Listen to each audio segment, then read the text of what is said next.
به کانال تلویزیونی ندای حق خوش آمدید. اگر تا کنون عضو کانال ما نشده اید لطفاً کانال ما را سابسکرایب نموده و دکمه زنگوله را فشار دهید تا از جدیدترین ویدیوهای جالب ما مطلع گردید. فراموش نکنید که با عضویت در کانال ندای حق و نشر و اشتراک گذاری ویدیوهای ما شما هم در مسیر دعوت با ما همکار می گردید.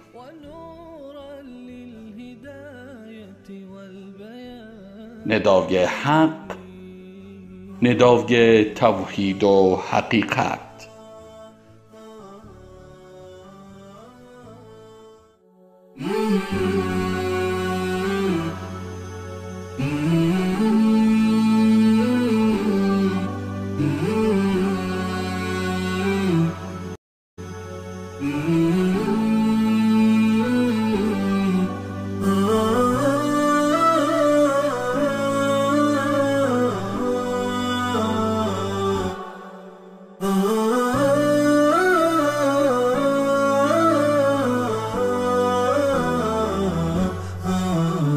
نداء الحق صوت قد شجاني وبلغني الحقيقة والأمان.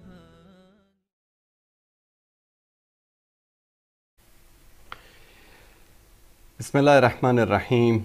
الحمد لله رب العالمين والصلاة والسلام على سيد الأنبياء والمرسلين حبیبنا محمد و علی آله و صحبه اجمعین. بینندگان عزیز و گرامی، السلام علیکم و رحمت الله و برکاته.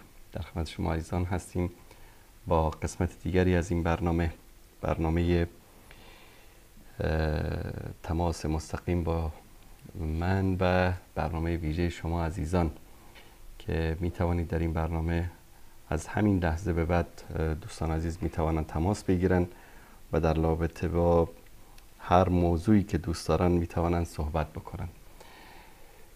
شماره واتساپ برنامه تغییر کرده.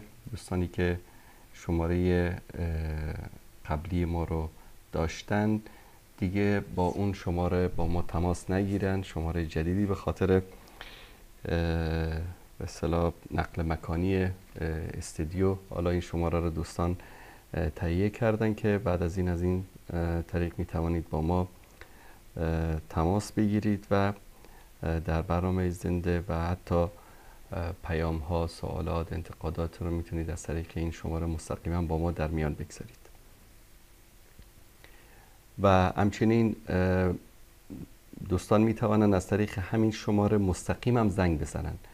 یعنی هم واتساپ، کسانی که نمیخوان به اصطلاح خرجشون زیاد بشه میتونن از طریق واتساپ زنگ بزنن و دوستانی که بخوان مستقیم هم تماس بگیرن با همین شماره 20 44 20 80 89 49 20 این شماره جدید برنامه زنده هست و شماره استودیوی شبکه هم همین شماره خواهد بود. تشکر میکنم از تک تک شما عزیزان. خب در برنامه امروز یک موضوعی رو من در رابطه با آیت الله محسنی روز سه‌شنبه صحبت کرده بودیم. خب واکنش های گوناگون داشت اون برنامه. طرفداران ایشون که طبیعتاً با تعصب و با عناد غیر از فحش دادن کار دیگری نداشتن و این یکی از ویژگی ها و صفات روافض است که در جایی که جواب نداشته باشند دیگه روی می آورند به فحش و ناسزاگویی. البته این از جمله مکارم اخلاق در دین اینها محسوب میشه. عده‌ای از سنی های اثناعشری هم که سالها در زیر سایه آیت الله محسنی زندگی کردن و از او بهره بردن، اونا هم سر و صداشون در اومده بود و خلاصه که چرا به حضرت آیت الله محسنی توهین و اهانت شده. قسمت سوم کسانی بودند که انسان‌های تنظیم پرست، رهبر پرست، چون که مدت آقای محسنی مثلا در کنار ربانی بود و در کنار مسعود بود و اینا اومدن موقف گرفتن که آقا شما چرا در موقعی که ایشون زنده بود این صحبت ها رو نمی کردید و فلان و علان. اینم به خاطر تعصبی است که متاسفانه دارن و من تعجبم از این است که این شخص مثلا به بهترین انسانها بعد از انبیا، خلفای راشدین، امهات مؤمنین، اصحاب رسول الله صلی الله علیه و سلم توهین میکنه، اهانت میکنه، تکفیرشون میکنه، جهنمی میدانه اونها رو. صدای هیچ کس در نمیاد و اونا هستند دوستداران وحدت، مؤسس شورای اخوت و ما به خاطر اینکه بیاییم ملتمون رو بیدار بکنیم، جوانهای ما رو بیدار بکنیم که فریب اینها رو نخورید، فریب شعارهای فریبنده اینها رو نخورید و این است عقیده واقعیشون. و یک حرف هم از دل خودمون نگفتیم، هرچه گفتیم تصویر اسکن شده کتاب‌های خودشون رو نشون دادیم با جلد و صفحه و آدرس و همه چیز. اما تعجب میکنم که چطور انسان باید انقدر متعصب باشه و انقدر بی انصاف باشه که توهین و اهانت به اصحاب رسول الله صلی الله علیه و سلم و همسران رسول الله رو تحمل بکنه، اما از کسی که دوست دارن یا که یک زمانی مثلا جز شورایی بوده که حزب اونها یا قوم اونها در اون اشتراک داشته رو کسی باید نقد نکنه. دوم، بعضی از دوستان ادعا کردن که پشت مرده حرف نزنید. بعضی ها نوشتن که غیبت نکنید. من تعجبم از این است که اهل بدعت، حالا اگر یک انسانی که خودش یک انسان مبتدع بود، یک انسان گمراه بود، در بین ما زندگی میکرد، حالا فوت کرده رفته، طبیعتاً بهترین است که در پشت اون صحبت نکنیم. اما یک انسانی است که مثلا یک کارشناس تلویزیونی بوده، مرده رفته، اما برنامه‌هاش داره پخش میشه و مردم اونو دارن میبینن، کلیپ‌هاش در سوشال میدیا در همه جا پخش شده، هر روز انسان‌های جدیدی برنامه رو میبینن و متاثر میشن. کسی اومده کتاب نوشته، 10 جلد کتاب نوشته، کتاب‌های این در بین مردم پخش است، در کتابخانه‌ها به فروش میرسه، در کتابخانه‌های عمومی دست به دست میشه و مردم هر روز کتاب‌های این رو میخوانن و این زهری که این در این کتاب‌ها به اصطلاح تألیف کرده در بین مردم پخش میشه. بیان حال اینها، رد شبهات اینها، نقد اینها غیبت حساب نمیشه، بلکه این فرض و واجب است به علما و دعوتگران که بیان و حقایق این انسانها رو برای ملت و برای مردم بیان بکنن. نکته دیگر این که نقد، بیان حقیقت و بررسی سخنهای کسانی که کتاب نوشتن این وظیفه مسلمان هاست. این یک کار علمی است. ببینید که مردم، اهل علم، علمای حدیث، سخنان رسول الله صلی الله علیه و سلم رو تا امروز در لابلای کتاب‌های احادیث به ما رسیده، اینها رو نقد میکنن، نه اینکه سخن رسول الله صلی الله علیه و آله و سلم رو نقد بکنن. این سخنها رو میان در میزان میسنجن که آیا کسانی که این حرفها رو نقل کردن انسانهای صادقی بودن، راستگو بودن، اشکالی نداشتن.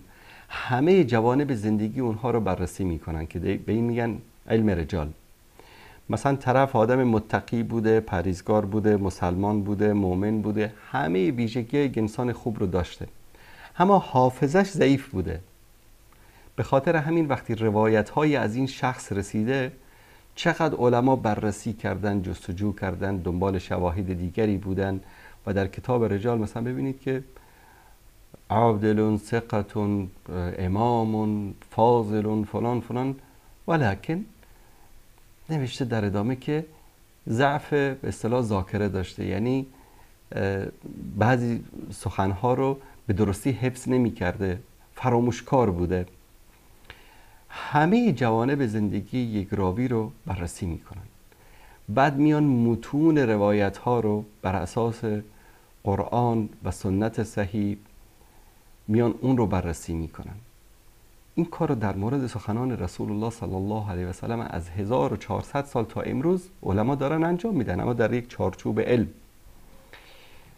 پس چگونه است که امروز یک شخصی که کتابهایش در بین مردم پخش است و ما یقین 100% داریم که این حرفا یهوست، کسی نمیتونه این کار بکنه، کتابی است که خودش نوشته، خودش چاپ کرده، یا مؤسسه‌ای که او صاحبش بوده، مالکش بوده، مدیرش بوده، این کتاب رو چاپ کرده، پس چرا این رو نقد نکنیم، بررسی نکنیم؟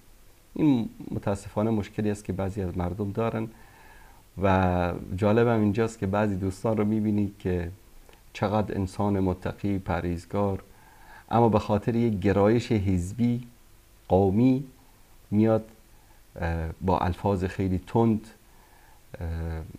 از این انسانهایی که اهل بدعت و ضلالت و گمراهی هستند دفاع میکنن. به هر صورت همونطوری که عرض کردم دوستان عزیز، شماره واتساپ جدید برنامه رو عزیزان ما در استودیو زیرنویس کردن. بعد از این از طریق این شماره می توانید با شبکه ندای حق و با ما در تماس باشید.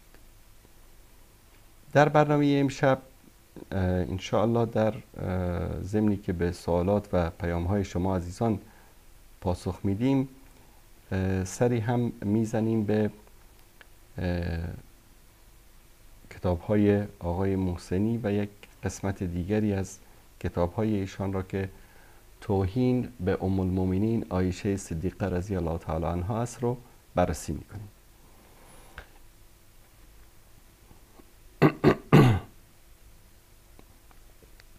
همانطوری که به یاد دارید در مورد قاری عبدالکبیر حیدری هم وقتی که ما برنامه گذاشتیم، سبب اصلی اپلیکیشنی بود که در اون اپلیکیشن به ام المؤمنین عایشه صدیقه رضی الله تعالی عنها توهین شده بود و همون موقع من در برنامه گفتم در دنیا هیچ عالم شیعی رو پیدا نمی کنید که در مورد ام المؤمنین عایشه صدیقه حتی اعتقاد داشته باشه که ایشان مؤمن هستند،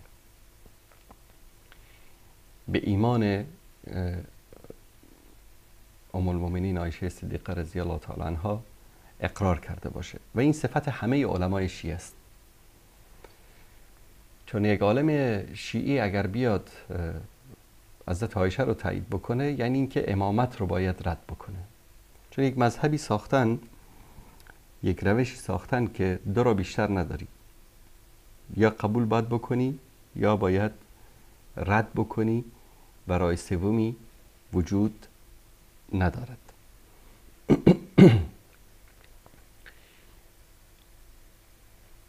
میریم در مورد این کتاب مشرعه بهارالانوار تالیف آیت الله شیخ آصف محسنی و یکی از کتاب هایی که شام به عربی نوشته. این کتاب رو دوستان نشون بدن. صفحه بعدش شناسنامش خودشون هم چاپ کردن، ما چاپش نکردیم. در اینجا در صفحه 52 در مشرعه بهارالانوار جلد 2 باب 8 حکم من حارب علی امیر المؤمنین صلوات الله علیه، حکم کسی که با امیر المؤمنین چیکار کرده؟ جنگ کرده. بعد در اینجا وضح شیخ الطوسی فی تخلیص شافی جلد 3 صفحه 153 چاپ نجف، الى کفر من حارب امیر المؤمنین علیه السلام و ضرب وجه اصحابه بالسیف. میگه که شیخ طوسی گفته که کسی که با امیرالمومنین جنگیده کافر است، کسی که در مقابل ایشان شمشیر کشیده کافر است. و استدلالش همین است که اجماع الفرقه المحقه الامامیه علی ذلك، اجماع فرقه امامیه بر این است، یعنی همه شیعیان امامی بر این اتفاق نظر دارند که ام المؤمنین عایشه، طلحه، زبیر، معاویه رضی الله تعالی عنهم اجمعین اینها کافر هستند. المحارب يدفع امامته و دفع امامتی که دفع النبوة کفر. کسی که با اینها جنگید، یعنی با حضرت علی جنگید، یعنی امامت ایشان را رد می کند و رد کردن امامت ایشان مانند رد کردن نبوت است. و همچنین روایت دیگری که کسی که من مات ولم يعرف امام زمانه مات میتة الجاهلیه و میتة الجاهلیه لا تكون الا على الكفر. و روایت دیگری که میگه کسی که مرد و امام زمانش را نشناخت مانند کسی است که به مرگ جاهلیت مرده است و مرگ جاهلیت برای کسی نیست مگر اینکه کافر باشد. جاهلیت وقتی میگیم یعنی قبل از اسلام، زمان مشرکین. سوم قوله صلی الله علیه و سلم، حرفی که از پیامبر البته در کتب شیعه روایت شده که حربک یا علی حربی و سلمک یا علی سلمی، جنگ با تو ای علی جنگ با من است و صلح با تو صلح با من است. والمراد تماثلهما فی الاحکام و حرب النبی کفر. و المراد از این قول این است که احکام در مورد همان احکامی که در مورد پیامبر است در مورد علی هم اجرا می شود و حرب با پیامبر، جنگ با پیامبر کفر است، پس جنگ با علی هم کفر است. چهارم روایتی که پیامبر میگوید که اللهم والی من والا و عادی من عادا.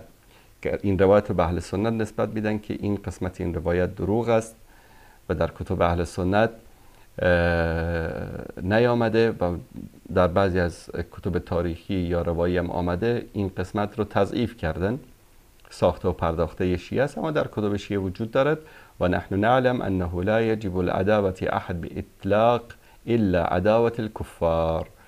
و این حرف پیامبر که یعنی مطلق عداوت در اینجا به معنی عداوت با کفار است، یعنی عایشه کافر است، طلحه و زبیر کافر است، معاویه کافر است. این آقای محسنی باب زده در اینجا کلا در این مورد. پنجم المحارب المقاتل يستحل دمعه و يتقرب الى الله بذلك و استحلال الدم دم امرئ مسلم مؤمن کفر بالاجماع. و میگه وقتی کسی که جنگ میکند، محارب یعنی جنگجویی که در اونجا کشته میشود و مالش خونش حلال میگردد که او را بکشند و قربتا الی الله کشته میشود، این حلال شدن خون یک مسلمان جایز نیست مگر اینکه کفر بورزد بر اساس اجماع. این در صفحه 52 در مورد این مسئله.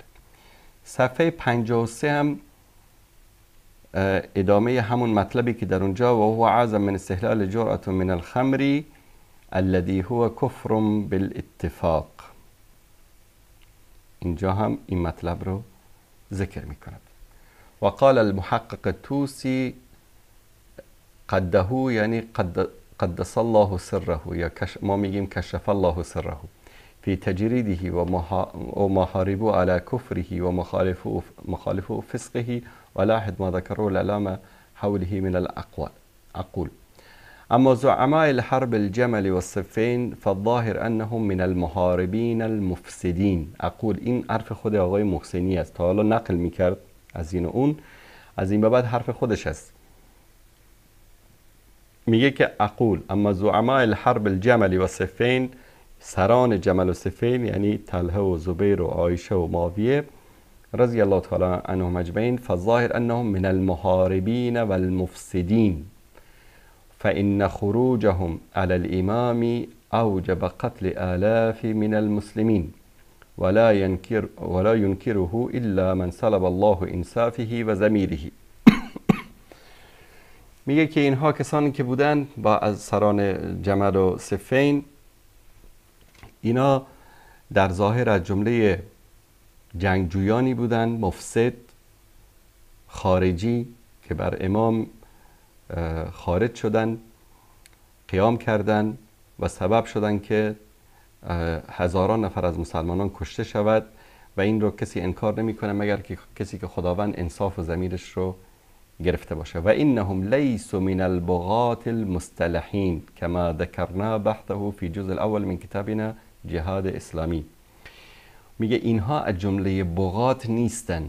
این آیت الله محسنی میگه اینا از جمله بغات نیستن، در اصطلاح که بهشون بغات میگه که فإن بغت احداهما علی الاخرى فقاتلوا التي تبغي در قرآن کریم. میگه اینا از جمله بغات نیستن، بلکه اینها کسانی هستن که مفسد هستن.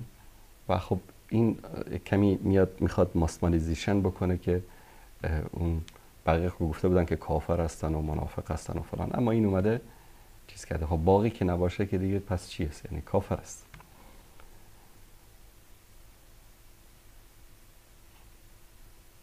ولا يعلم أن زعماء حرب النهروان من المحاربين المفسدين المذكورين ومتقين انهم من البغاة. بعد اون کسایی که در نهروان میگه اونا میگه از جمله بغات نبودن. و اما سایر المحاربین من الجمل و السفین من الاطباء والجنود ممن لا قدرت لهم على التحقیق فهم بغاة. غیر از عایشه و طلحه و زبیر و معاویه، بقیه سربازانشون کسانی که اطرافش بودن، حالا اونا رو میشه بهشون گفت که بغات، هم بزرگانشون بغات نبودن. و انهم اشتبه علیهم الحال، به خاطر اینکه اونها در شک و شبهه افتاده بودن، چون حضرت عایشه بود. لمکان سید عایشه و طلحه و زبیر، به خاطر مکانتی که سید عایشه و طلحه و زبیر داشت. یعنی چی؟ میخواد بگه عایشه و طلحه و زبیر و معاویه باغی بودن، باغی هم نبودن، مفسدین بودن، کفار بودن، منافقین بودن، اما سربازانشون، حاشیهشون، اطرافشون، اینها میشه در مورد اینا گفت که اینا بغات بودن. یعنی چی؟ یعنی اونا یعنی کافر نیستن، منافق نیستن، اما بزرگانشون کافر و منافق هستن. بعد از اون در پایان میاد میگه که ثم ان هنا سؤالا صعبا وهو ان الذين يحاربون الله ورسوله ويسعون في الارض فسادا. میگه اینجا یک سوال دیگری است که سوال خیلی سخت است که میگه کسانی که با الله و رسولش جنگیدن، در صفحه 54 صفحه بعدش، با الله و رسول جنگیدن و در زمین فساد کردن، جزاهم مذکور فی القرآن المجید. آیه را کافی و جزاهم جهنم خالدین فیها. این آیه رو اینجا ادامهش رو نمیاره، چون ادامهش رو که بیاره حتی در اون کتابایی که در اونجا هم داشته، این شخص گاهی اوقات چیز میکنه، منافقت میکنه. من این آیه رو خدمت شما عزیزان از قرآن کریم یحاربون،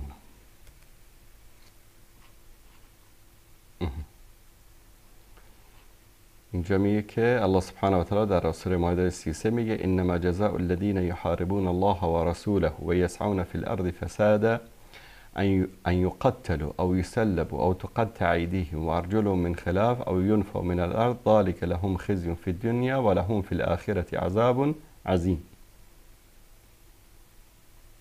این سزای کسانی که با خدا و پیغمبرش می جنگن و در زمین فساد میکنن فقط این است که کشته شوند یا به دار آویخته شوند، دست راست و پای چپ آنها بالعکس یکدیگر بریده شود یا از سرزمین خود تبعید گردند. این رسوایی آنها در دنیاست و در آخرت عذاب بزرگی خواهند داشت. تشکر میکنم دوستان.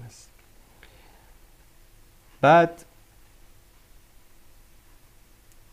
میگه که جزاهم مذکور فی القرآن المجید و فی الحدیث و الفقه فکیف عفا امیر المؤمنین عن مروان بن الحكم و عبدالله بن زبیر و سیده و من فی رتبتهم وليس لازواج رسول و اهله صلی الله علیه و آله و سلم حکم خاصه و احکام نافذ علی جمیع المسلمین. بعد میگه همسر پیامبر و کسانی که اطراف پیامبر هستن اینا کدوم حکم خاصی براشون نیست، همون حکم بالای بقیه مسلمان ها هست، بالای اونها هم چی میشه؟ اجرا میشه. بعد مطالب دیگری در مورد عمرو بن عاص در جنگ صفین میاره، بعد در مورد مروان و ابن زبیر المفسد، عبدالله ابن زبیر المفسد بهش میگه. بعد از اون دوباره میاد میگه در آخر میگه ان المخالفین ای الذين لم يعتقدوا امامة امیر المؤمنین و سایر الائمه اما من النصاب و اما من غیرهم. میگه مخالفین، کسانی که اعتقادی به امامت علی نداشتن و بقیه ائمه هم امام قبول نداشتن، از جمله نواصب و دیگران، الاول فلهم حکم خاص فی فقهنا و اما الثانی فهم الاکثریه فالاقوى خلاف لبعضهم انهم مسلمون الطاهرون تعصم اموالهم وانفسهم جمعا بين الادله كما قررناه ذلك في كتبنا الاخرى منها كتاب عدالة الصحابه على ضوء القرآن و السنه و التاریخ. میگه مخالفین، کسانی که اعتقادی به امیرالمومنین نداشتن و امامت بقیه امامان، از جمله نواصب و دیگران، الاول فلهم حکم خاص فی فقهنا. نواصب میگه برای اینا حکم خاص هست در فقه ما. و اما ثانی، دیگران که اینا زیاد هستن، عموم مردم، اینجا میگه خلاف هست. بعضی گفتن مسلمون هستن، مسلمون، مؤمنون نه، مسلمان هستن، مالشان و جانشان در امان خواهد بود، چنانکه که در فلان کتاب ذکر کردم. در اینجا دو نکته است. اول اینکه آیا از نظر شیعه ام المؤمنین عایشه ناصبی هست یا نیست. اگر ناصبی باشه که حکمش کافر است، کفر است، و این اعتقادی است که آیت الله محسنی و همه علمای شیعه دارن که حکمش کفر است، که این رو من خدمت شما عزیزان مفصل انشالله روش بحث خواهیم کرد، بعد از اینکه برای شما ثابت بکنم که ایشان اعتقاد داره که ام المؤمنین عایشه چی است؟ ناصبی است. اما المحاربون فهل کفار، بقیه جنگجویا که هستن آیا اونها کافر هستن؟ یمکن ان یجاب بالاثبات فانهم من النواصب. اگر اونها جمله نواصب باشن، ولا فرق فی حکم النواصب بین کونهم قاصرین و مقصرین او معتمدین و معاندین. اگر ناصبی باشن، برای ناصب که والا به قصد آمده، بدون قصد آمده، بالغ است، نابالغ است، فرق نمیکنه. حکمشان فالحرب اعظم کاشف عن البغض والعداء و اظهار العداء هو النصب. میگه جنگ کردن بزرگترین نشانه ناصبیگری است، با بغض است و عداوت است، و پس کسی که جنگ کرد دیگه اون ناصبی است. و علی الحکم بکفر الناصبی و نجاسته اشکال. میگه که حکم ناصبی و کافرم که است نجاستش اشکال داره. فقط ثبت ان المعصوم تزوج بناصبیه. اما این که مثلا شما بگی که عایشه چطور ناصبی بود رضی الله تعالی عنها و پیامبر با اون ازدواج کرده بود و خلاصه در بین مسلمان ها بود و فلان، میگه این فرقی نمیکنه، چون که امام معصوم با ناصبی ازدواج کرده، چون ازدواج کردن با زنی که اهل کتاب هم باشه جایز است. در پیش شیعه اگر ملحد هم باشه، مشرک هم باشه، فرقی نمیکنه. و اکل معها، با غذا خورد، تزوج بالکافره، با یک کافر ازدواج کرد غیر کتابیه. و اما تزوج بالکافر غیر کتابی غیر جایز. ازدواج کردن با کافر غیر کتابی جایز است. بل فی روایت معتبر سجاد تزوج به خارجیه. حتی امام سجاد میگه با یک زن که از جمله خوارج بود ازدواج کرده، یعنی تصب علیا فلما علم بها طلقها. با یک دختر که از خوارج بود ازدواج کرد، بعد از اون که خبر شد که به حضرت علی فحش میده طلاقش داد. فهل يمكن أن يقال بأنه عليه السلام جامع امرأة محرمة عليه واقعا وإن لم تكن حرمة منجزة عليه لعدم علم بنسبها ولا يلتزم به شيء؟ این سوالی مطرح میکنه که آیا مثلا میشه گفت که امام نمیدونسته که این مثلا همچین اشکالی داره، با این هم بستر شده و ناصبی بودنشو میدانسته یا نمیدانسته؟ خب اینم یک اشکال دیگری برای خودشون ایجاد میشه که امام غیب نمیدانسته، پس چطور به اون ازدواج کرده؟ و اگر میدانسته پس چرا طلاقش داده؟ ولا یلتزم به شیء. اما شیعیان ملزم نیستن به این کار که انجام بدن. اقول لو تم الدلیل على کفر المطلق منکر الامامه، و کسی که کفر مطلق برای کسانی که منکر امامت هستند، ولکن دفع الامامه لیس کدفع النبوه. در نزد ایشان میگه که اما انکار امامت مانند انکار نبوت نیست. لأن الثاني یوجب الكفر والخلود اتفاقا. میگه که مسئله نبوت که است موجب میشه که انسان کافر بشه به اتفاق همه مسلمان ها. والحال المنصوب الى المشهور الاسلام المخالفین و طهارت و جواز مناکمت و حرمت اموالهم. اما آنچه که مشهور است میگه اسلام مخالفین مسلمان هستند، طهارتشان و جواز نکاح با آنها و حرمت اموالشان.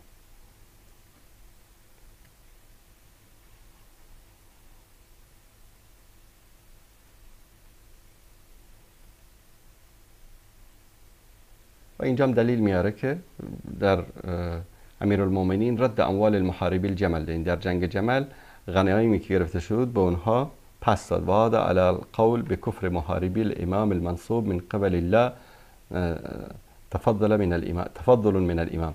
میگه در حالی که کسانی که با امام جنگیدن کافر هستند، با حضرت علی جنگیدن کافر هستند، علی الرغم کفرشان حضرت علی تفضلا، یعنی خلاصه یک فضلا و تکرما اموال اونها رو بهشون پس داد. تشکر میکنم از دوستان عزیز. مطلب دیگری که اینجا خدمت شما عزیزان میخوام نشون بدم در اینجاست. کتاب مشرحه بهارالانوار، اینم تالیف آقای محسنی است، جلد اول، صفحه 125.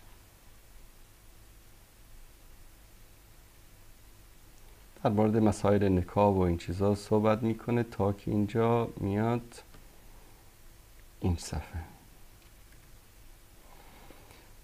فيه ان الانكار لم يثبت كونه قلبيا ولعله كان مخالفته عملية للنصب و اذا قلنا بان النصب غیر مانع من النکاح، میگه اگر بگوییم که ناصبی بودن مانع نکاح نیست، لم یبقى الاشکال فی البین فإن، میگه اشکال در اینجا پیش میاد، فإن نسب السید عایشه لعلی اظهر من نسب الثانی. میگه ناصبی بودن عایشه رضی الله تعالی عنها خیلی جلی و ظاهر است و روایات ثلاثه ایضا تدل على جواز. و این روایات سه روایتی که ذکر کردیم میگه در اینجا یعنی جایز میدانه که با ناصبی میشه ازدواج کرد.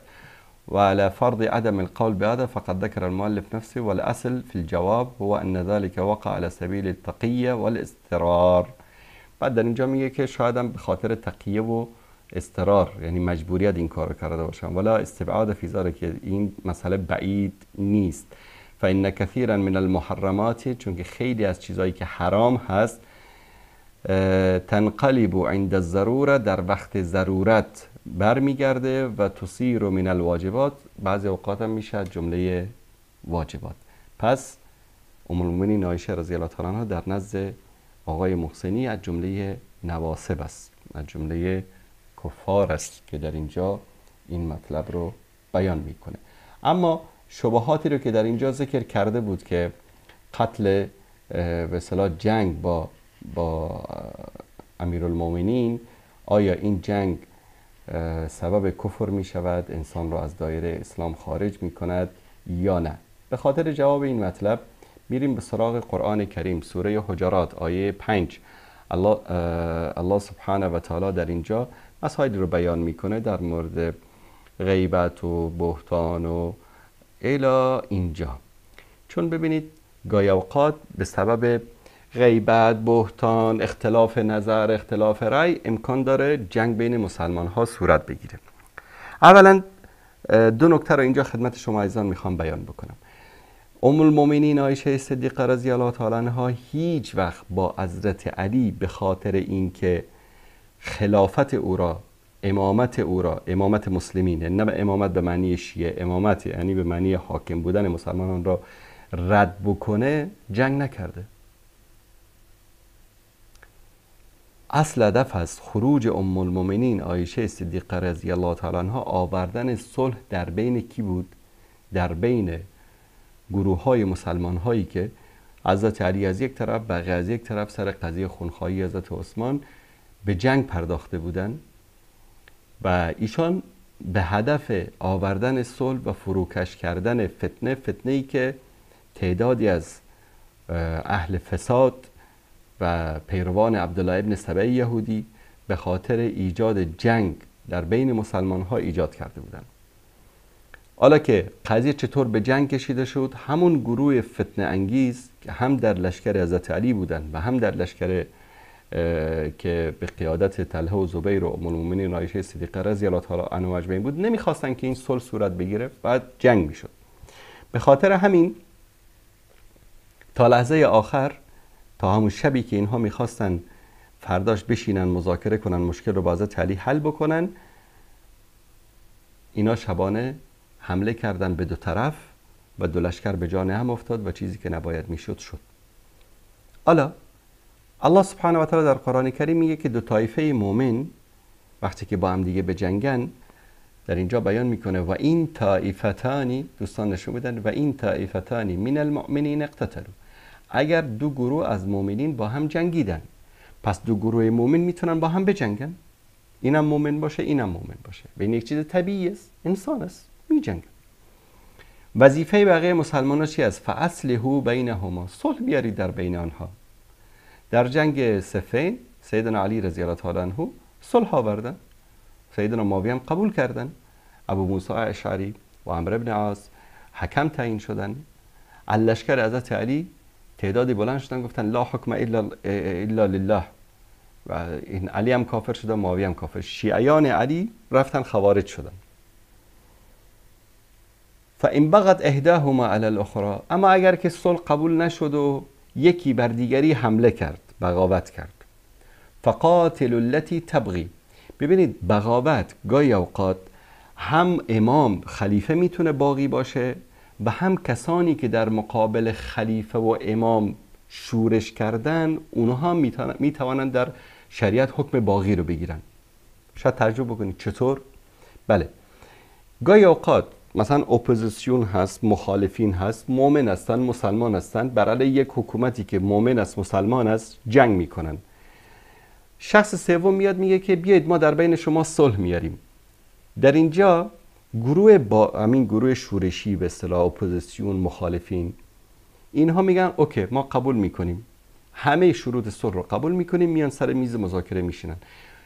این کسی که حاکم است میگه که نه، من اصلا صلح نمی کنم، هیچ شروط صلح هم قبول ندارم الا اینکه من باید بکشم اینا رو. خب این بغاوت است، این بغاوت در مقابل دین الله است. وقتی که طرف صلح میخواد تو باید صلح بکنی، الا اینکه دلیل شرعی برای خودت داشته باشی. بر صورت عقیده اهل سنت همه بر این عقیده هستن که با وجود همه دلایلی که داشتن و اجتهاداتی که داشتن، گروهی که در مقابل سیدنا علی قیام کردن، چه در جمل چه در صفین، اینها کسانی بودند که در مقابل حاکم شرعی، در مقابل امام و خلیفه مسلمین قیام کرده بودند و این کارشان جایز نبود. اما نمیتوانیم بگیم کافر بودن، منافق بودن، دشمن اسلام بودن، ناصبی بودن. بعد از اون میگه که اگر که صلح رو قبول نکردن، فقاتل التي تبغي حتى تفیء الى امر الله، اگر قبول نکردن با گروهی که بغاوت میکنه، حکم صلح رو قبول نمیکنه، آشتی رو قبول نمیکنه، بجنگید تا وقتی که تسلیم شون، به صلح تن بدهن. این در این مورد. در مورد این که آقای محسنی در چندین جای در اینجا میگه که اینا نواصب هستن، ناصبی هستن و حضرت عایشه رو ناصبی میگه. در مورد ناصبی بودن و حکم ناصبی در دین تشیع ما مراجعه میکنیم به یک کتابی که در اونجا علمای شیعه جمع شدن و در مورد النسب و النواسب ناصبی ها رو جمع کردن در این کتاب که اجماع علمای شیعه بر این است که اینها ناصبی هستن. این کتاب است دوستان اگر نشون بده، النسب و النواسب، اینم دارالهادی چاپ کرده در بیروت لبنان در فصل 3. تعداد زیادی ابو موسی اشعری ناصبی است، ابو هریره ناصبی است، احمد ابن عبدالحلیم ابن تیمیه ناصبی است، جریر ابن عبدالله بجلی ناصبی است، حامد الفقی ناصبی است، حساب بن ثابت انصاری شاعر رسول الله صلی الله علیه وسلم ناصبی است، الحسن ابن یسار بصری امام حسن بصری سید تابعین ناصبی است، سلطان محمود غزنوی سبکتگین و ابنه محمود، هم سلطان محمود غزنوی و هم پدرش ناصبی است، سالم مولای ابی حفص ناصبی است، سعد ابن ابی وقاص پسر عمه رسول الله صلی الله علیه وسلم ناصبی است، سعید ابن مسیب از سادات تابعین ناصبی است، طلحه ابن عبیدالله ناصبی است، عایشه بنت ابی بکر ابن ابی قحافه. دوستان ببینید در صفحه 337 ایشان را هم از جمله نواسب آورده در این کتاب. این کتابی است که عقیده اجماع علمای شیعه رو در اینجا بیان میکنه که عایشه بنت عبدالله یعنی ابی بکر صدیق رضی الله تعالی عنهما ابن ابی قحافه ایشان هم از جمله کی است؟ ناصبی است. تشکر میکنم دوستان عزیز. حالا تعریف ناصبی در وسایل شیعه که ناصبی کی است. این کتاب وسایل شیعه است از حر عاملی. اینم صفحه بعدش در صفحه 744 یقول انا ابغض محمدا و آل محمد. میگه کسی میگه لا تجد احدا یقول عن ابی عبدالله لیس الناصب من نسب لنا اهل البیت. میگه ناصبی کسی نیست که با اهل بیت دشمنی داشته باشه، بغض داشته باشه. لا تجد احدا یقول انا ابغض محمدا و آل محمد. میگه تو کسی رو پیدا نمیکنی که بگه که من بغض محمد و آل محمد رو دارم. ولكن الناصب من نسب لكم. ناصبی کسی است که دشمن شما شیعیان باشد. و هو یعلم عنکم، در اینجا میگه تتولون، شما ولایت ما را قبول کردید، و انکم من شیعتنا، و شما از شیعه ما هستید. و اقول و فی معناه احادیث کثیره فی تفسیر الناصب، که در مورد تفسیر ناصب احادیث زیادی در نزد اینها وجود داره که و یأتی ما یدل علی وجوب الخمس فی ماله، یعنی حتی ناصبی رو جایز است که مالش رو غصب بکنی و خمسش هم به حضرت آیت الله محسنی بدی. این در اینجا در صفحه 745 همین کتاب عن ابی عبدالله امام جعفر صادق خود مال ناصب حیث ما وجدته. مال ناصبی رو هر جایی که دیدی بگیر. وادفع الینا الخمس، و خمسش را به ما بده. اونجا اگه در کتاب محسنی یادتون باشه گفته بود که تعجب میکنیم که چرا حضرت علی غنیمت هایی که در جنگ جمل گرفت رو پس به اونا داد. گفت که گرچه در از نگاه فقه ما نباید که پس میداد، غنیمت بود، خمسش هم باید به خود حضرت علی تعلق میگرفت، اما فضلا و تکرما و تفضلا این کار رو کرده. اینم در مورد این که اهل سنت متوجه باشید که همتون باید مالتون رو غصب بکنن و خمسش هم به امام بدن. در صفحه 746 در اینجا میگه که روایت رو میاره از محمد ابن علی ابن عیسی قال کتبت الیه، یعنی علی ابن محمد به امام محمد باقر نوشته اسأله عن الناسب هل احتاج في امتحاني الى اكثر من تقديمه الجبت والطاغوت والاعتقاد امامتهما. میگه که از امام محمد باقر پرسیدم که آیا برای ناصبی بودن امتحان کردن یک نفر بیشتر از این لازم است که ابو بکر و عمر را مقدم بدارد بر علی و امامت آنها را، یعنی خلافت آنها را اعتقاد داشته باشد؟ فرجع الجواب، جواب چی آمد؟ من کان علی هذا فهو ناصب. کسی که این اعتقاد را داشته باشه ناصبی است. یعنی هر انسانی که اعتقاد داشته باشه خلیفه اول ابو بکر است، خلیفه دوم عمر است، خلیفه سوم عثمان است، خلیفه چهارم علی است رضی الله تعالی عنهم اجمعین، این انسان ناصبی است طبق این روایت. و این همون چیزی بود که آقای محسنی هم در کتابش بهش اشاره کرده بود. تشکر میکنم دوستان عزیز.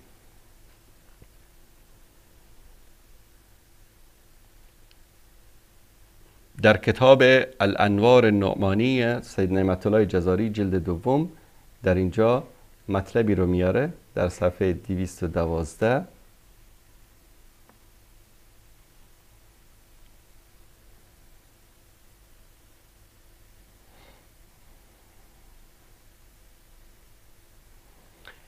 روایت رو میاره که اما اطلاق الاسلام علیهم فی بعض روایت فضرب من التشبیه والمجاز.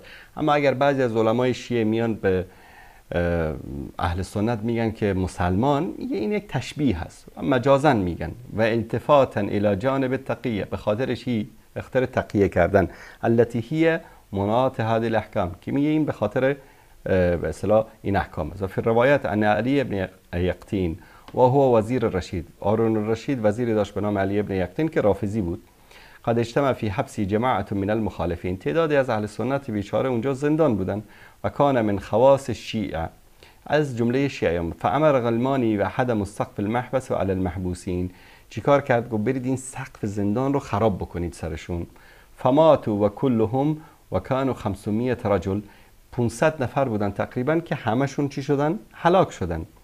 بعد از اون یک عذاب وجدان گرفت، فاراد الخلاص من تبعات دمائهم، عذاب وجدان گرفت و من 500 نفر از این زن و بچه و به اصطلاح مرد بیگناه اهل سنت رو کشتم، حالا چیکار خواهد شد؟ فارسل الی امام مولانا الکاظم، به امام کاظم نامه نوشت، فکتب علی جواب، میگه که به امام کاظم پیام فرستاد که چیکار کنم، والله حضرت امام همچین اشتباهی کردم و الانم عذاب وجدان گرفتم، چیکار باید بکنم؟ ولو كنت تقدمت الی قبل قتلهم لما كان عليك شيء من دمائهم، میگه اگر قبل از اونا رو بکشی با من یک مشوره میکردی، برگردن تو هیچ خونی نبود.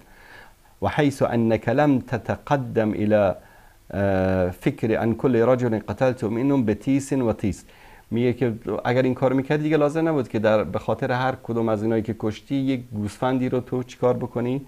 فدیه بدی.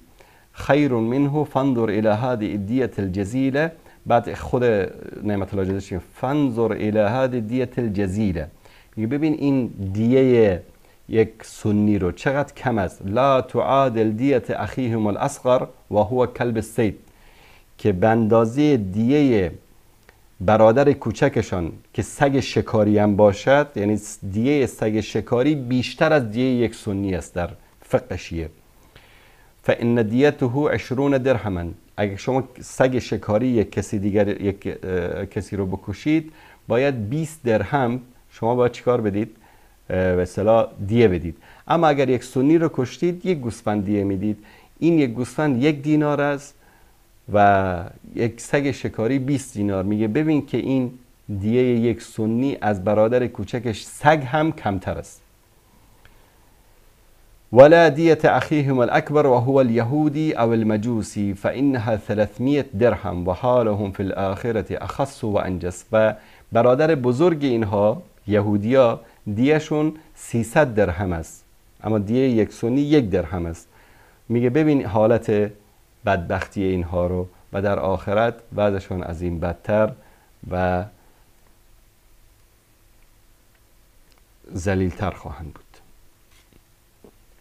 در همین کتاب در صفحه 211 سید نعمت الله جزایری وقتی که میاد علامت نواسب رو، و قد روی ان النبی ان علامت نواسب تقدیم غیر علی علیه، میگه علامت نواسب چی است؟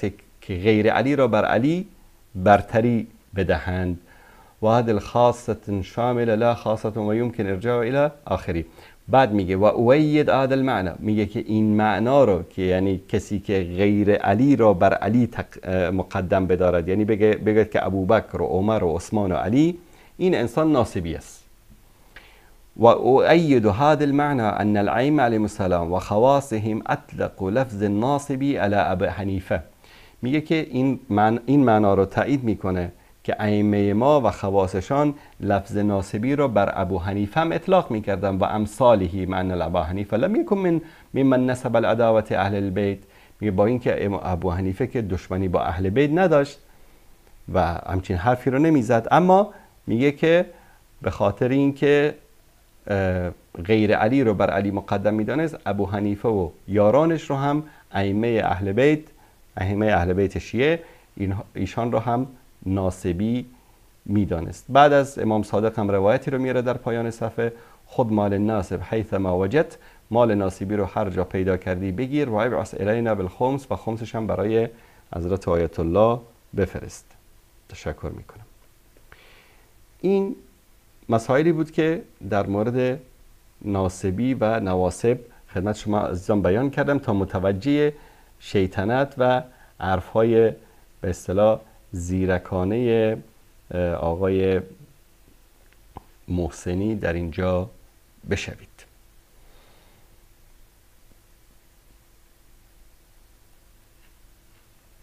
بله.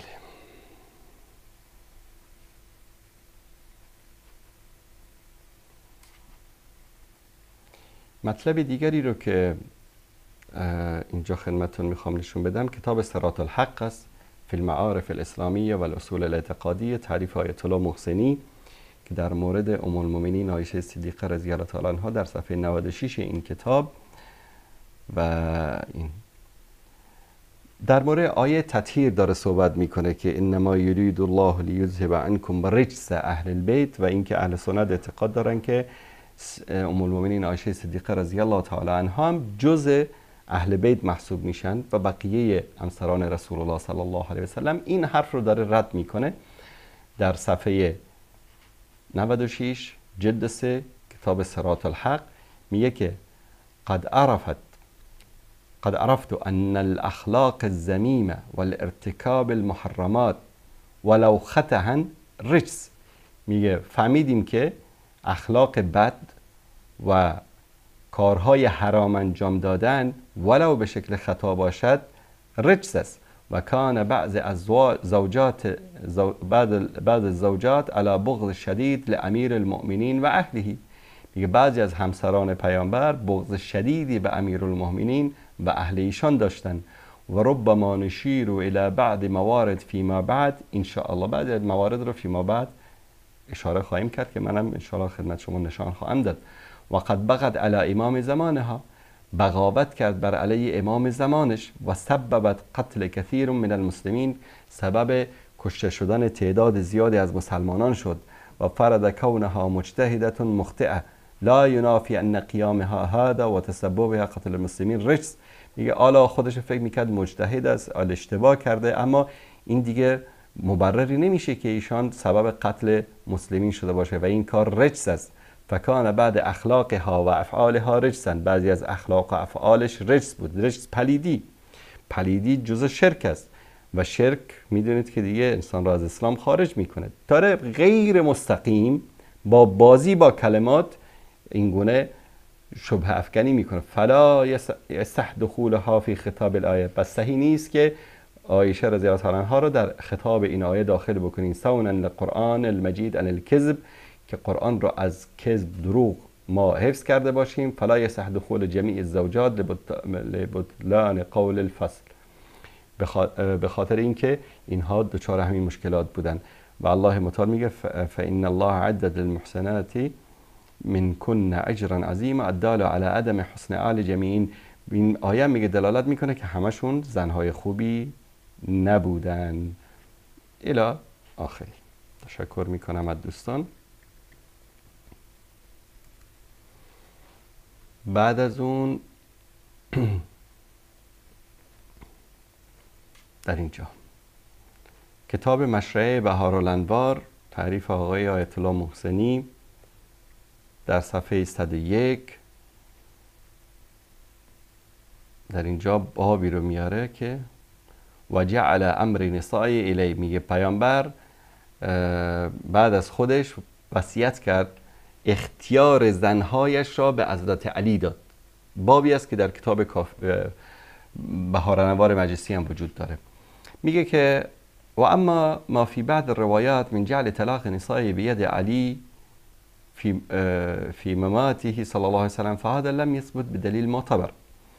میگه اما این که بعضی روایاتی وجود داره که پیامبر طلاق همسرانش را به دست علی داد، میگه این با دلیل معتبر ثابت نشده. ولا عبرت بضعاف الروایات اولا، و میگه که نمیشه از این روایات ضعیف دلیلی قوی گرفت و تقدم منها بطلان زوجیه كسائر الامور الاعتباریه العرفیه مثل الوکاله و الرئاسه بالموت ثانیا.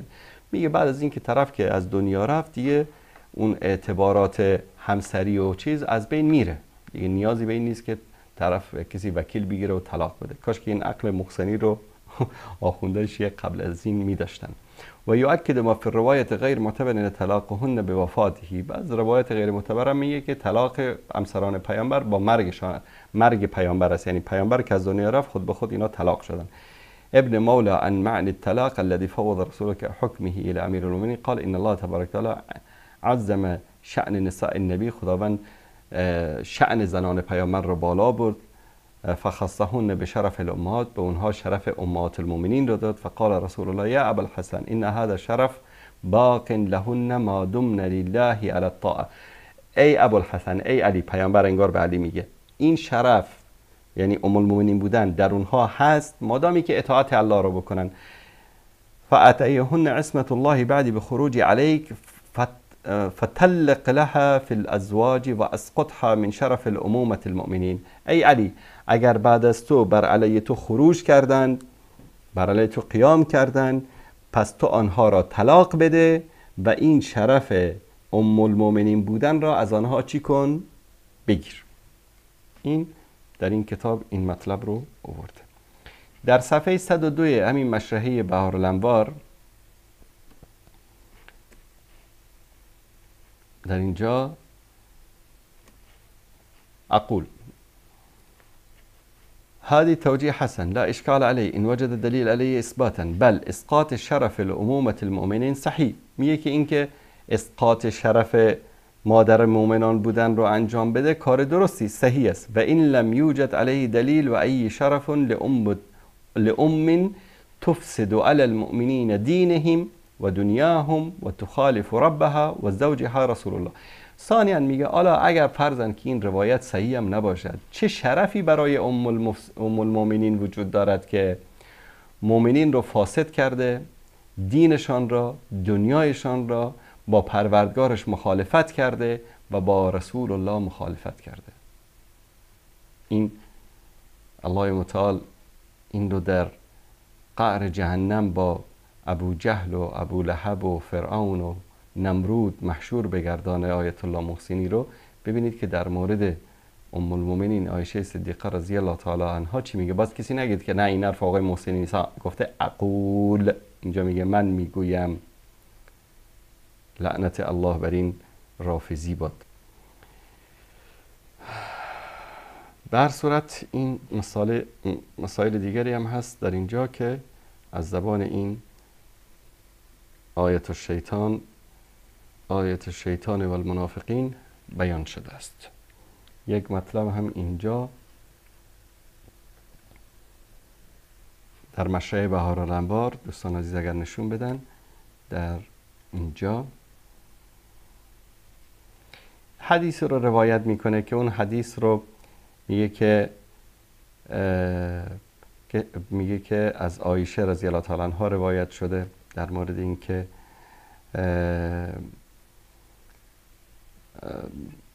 زوجات پیامبر صلی الله علیه و سلم چیکار کردن وقتی که آیه اختیار آمد که یا الله و رسولش رو اختیار بکنید یا طلاق بگیرید برید. همسران رسول الله صلی الله علیه و سلم رسول الله صلی الله علیه و سلم رو اختیار کردن. در مورد این حدیث صحبت میکنه. بعد اینجا مسخره میکنه، میگه که همین که این روایت رو عایشه کرده میگه این برای ضعیف بودنش کافی است. و ابی عن عایشه اذا المفهوم منه في بدء نظر امران اولهما تضعیف الحديث و وحنه بدلیل کونه عنها. میگه این حدیث باطل و ضعیف است به دلیل اینکه عایشه روایت کرده. ثانیا روایت الباقر حدیث عن رواتب الصحابه و زوجات. میگه که اینکه امام باقر حدیث رو از اونها روایت بکنه این امر هم در اینجا میگه که این از تقیه شده.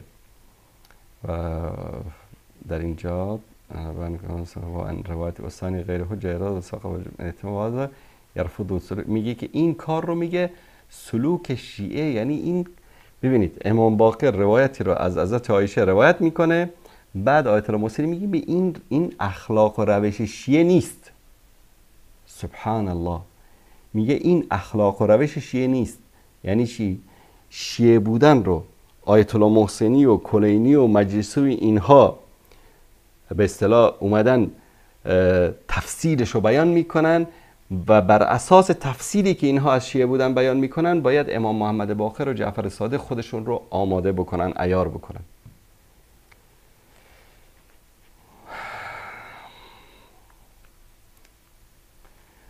میگه والذی یخطر ببالی، میگه اون چیزی که تو فکر من هست، تو فکر کثیف آیت الشیطان و المنافقین آصف محسنی است، عاجلا ان يقال ان الباقر لعله، شاید امام باقر انما روى حدیثها لا للشیعه، میگه امام باقر این حدیث را از عایشه رضی الله تعالی عنها برای شیعه روایت نکرده، بل اهل السنه المعتقدین به عایشه.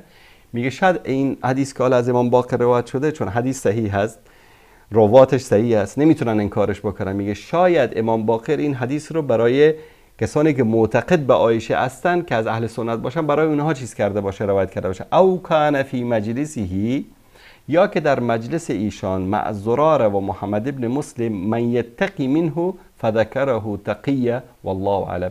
میگه امکان داره در اون مجلس با زراره که راوی این حدیث است و محمد ابن مسلم که راوی این حدیث است کسی از اهل سنت وجود داشته، امام در اونجا تقیه کرده. یعنی چی؟ منافقت کرده. حاضرن به خاطر اثبات رافضیگری خودشان تهمت نفاق به امام محمد باقر هم بزنن. این هست تشیعی که به طرفش دعوت میکنه آقای محسنی.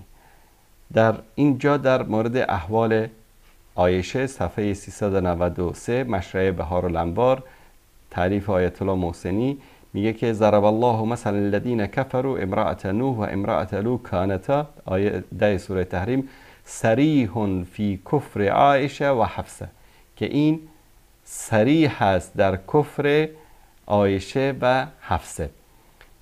بعد در اینجا چی گفته؟ اقول، این خباست، این دلالت الآیه علی کفرهما ممنوعه، میگه حالا ممنوع است که ما اینو دلالت بر کفرشون بیاریم، الا لبطل نکاحهما و حرمت علیه صلی الله علیه وسلم مباشرتهما. میگه اگر اینطوری که کفر صریح ما به اونها اطلاق بکنیم که دیگه چی میشه؟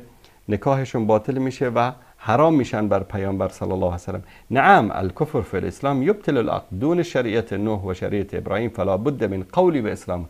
پس هیچ حلی نداریم مگر این که بگیم که آقا اینها چی هستن؟ مسلمان هستن. و علم در ان العایشه کانت شدیدة العداوه لعلی و فاطمه، عایشه عداوت شدیدی با علی و فاطمه داشت. اونجا در مسئله نواسب چی گفته بود؟ کسی که عداوت علی و فاطمه را داشته باشه ناصبی است و ناصبی هم حکم چی است؟ کافر است.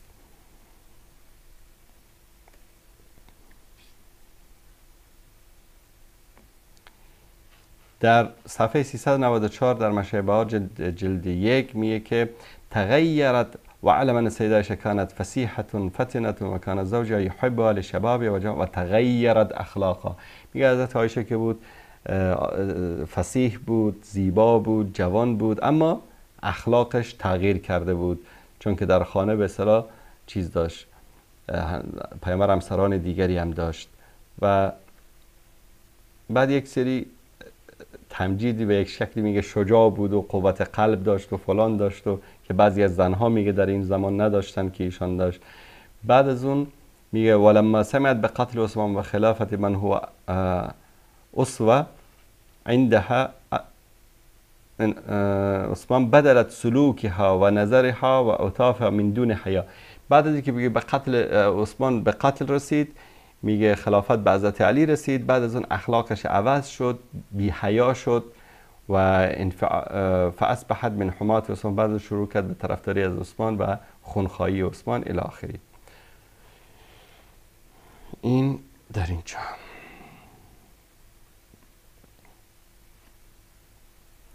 و قتلت فی بصره آلاف من المسلمین، هزاران نفر مسلمان در بصره و ناصیة الله و رسوله و اسلامها و ضمیرها و قد صغت قلبها و قلب صاحبتها من قبل. میگه بعد در بصره که بود اونجا هزاران مسلمان رو کشت، الله رو فراموش کرد، رسول رو فراموش کرد، قلبش سخت شد، گمراه شد، مانند دوستش که قبلا همینطور شده بود. اشاره به حضرت حفصه در اینجا میکنه. و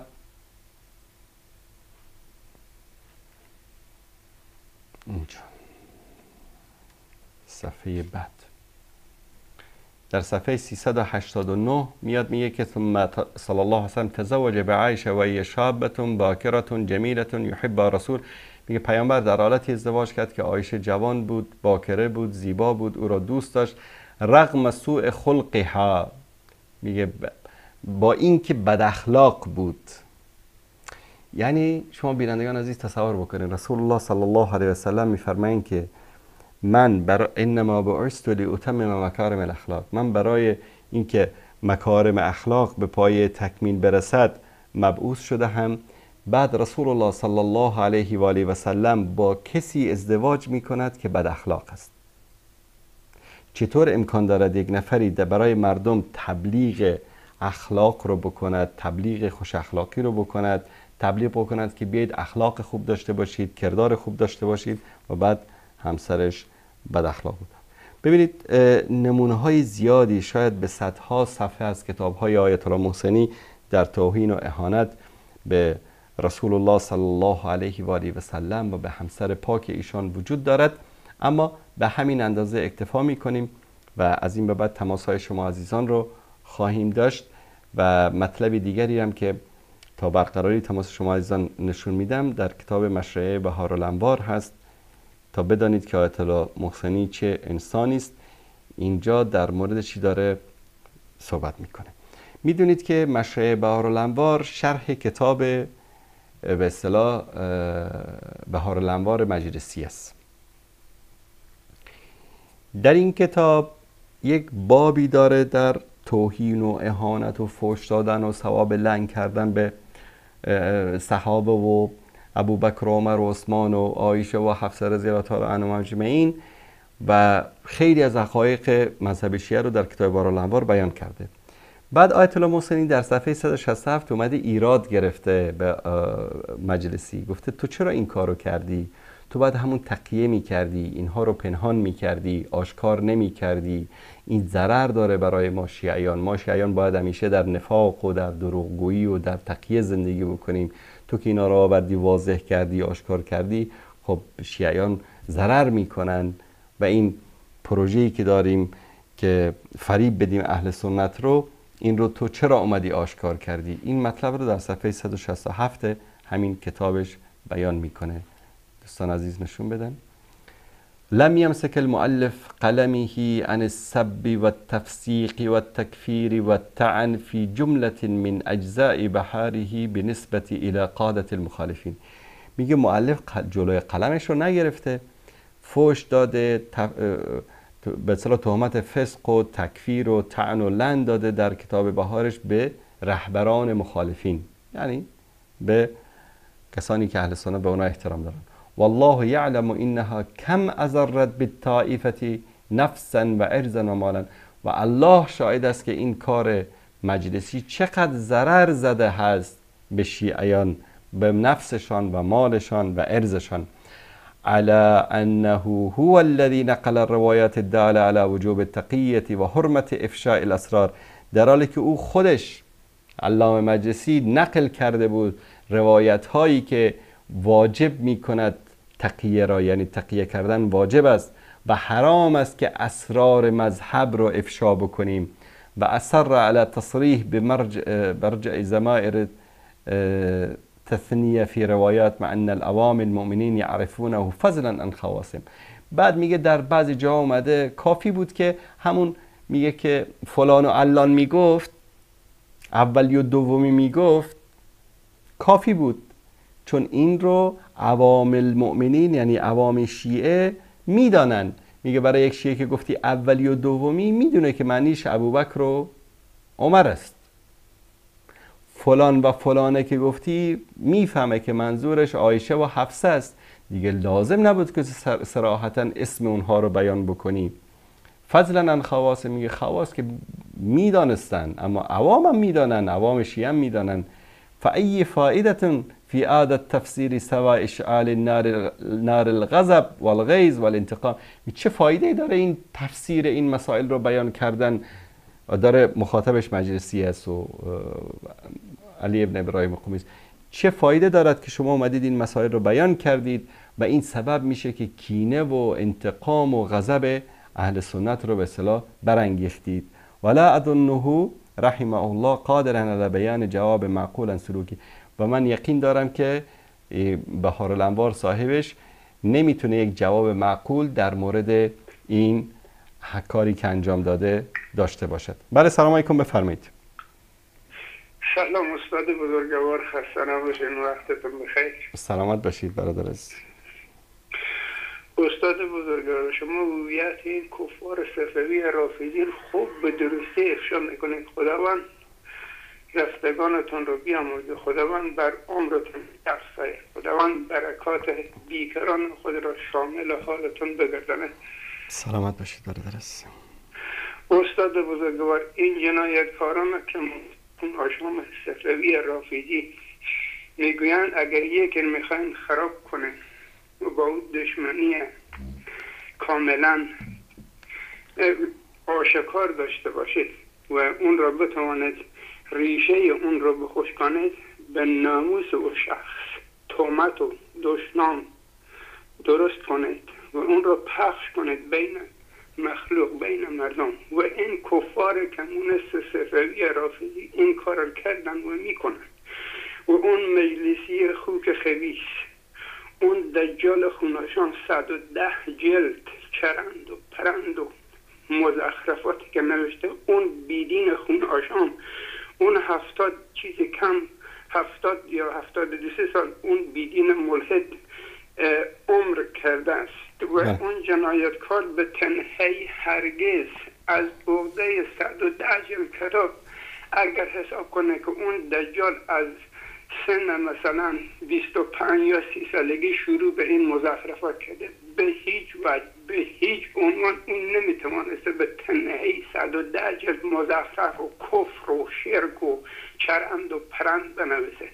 این جنایتکاران در همون زمان اینا باند بسیار زیادی بودن که کمر بسته کردن برای زدن ریشه اسلام و مسلمین و این چرندیات به نام مجلسی ملحد از هر جا جمعوری کردن، چرند و پرند. هر کس که چرند خوب بلد بوده به عنوان بالاخره از اون بزرگان اینا جمعوری کردن و نوشتند و چرند و پرند به عنوان 110 جلد به نام اون ملعون منتشر کردن که امروز در دسترس همه این کفار کمونیست صفوی رافضی قرار داره و از این چرند و پرندیات در تمام شبکه‌ها استفاده میکنن. و یک چرند و پرند دارن که نگفتن که اینا اشتباه همه هر چی که بعد و زشتیات خدا ریشه این جنایتکاران رو بخوش کنه به نام اسلام و ریشه اسلام میخوان از این طریق بزنه، خدا ریشه اینها را بزنه، خدا ریشه این جنایتکاران رو بزنه، خدا بساط سیون روافض کمونیست از روی زمین برچیده، خدا ریشه روافض سیونیست کمونیست بخوش کنه، خدا نسل اینا را از روی زمین برداره. استاد بزرگوار، خدا قوتتون رو سلامت باشید. سلامت باشید. تشکرشون. برای سلام علیکم بیننده عزیز، بفرمایید.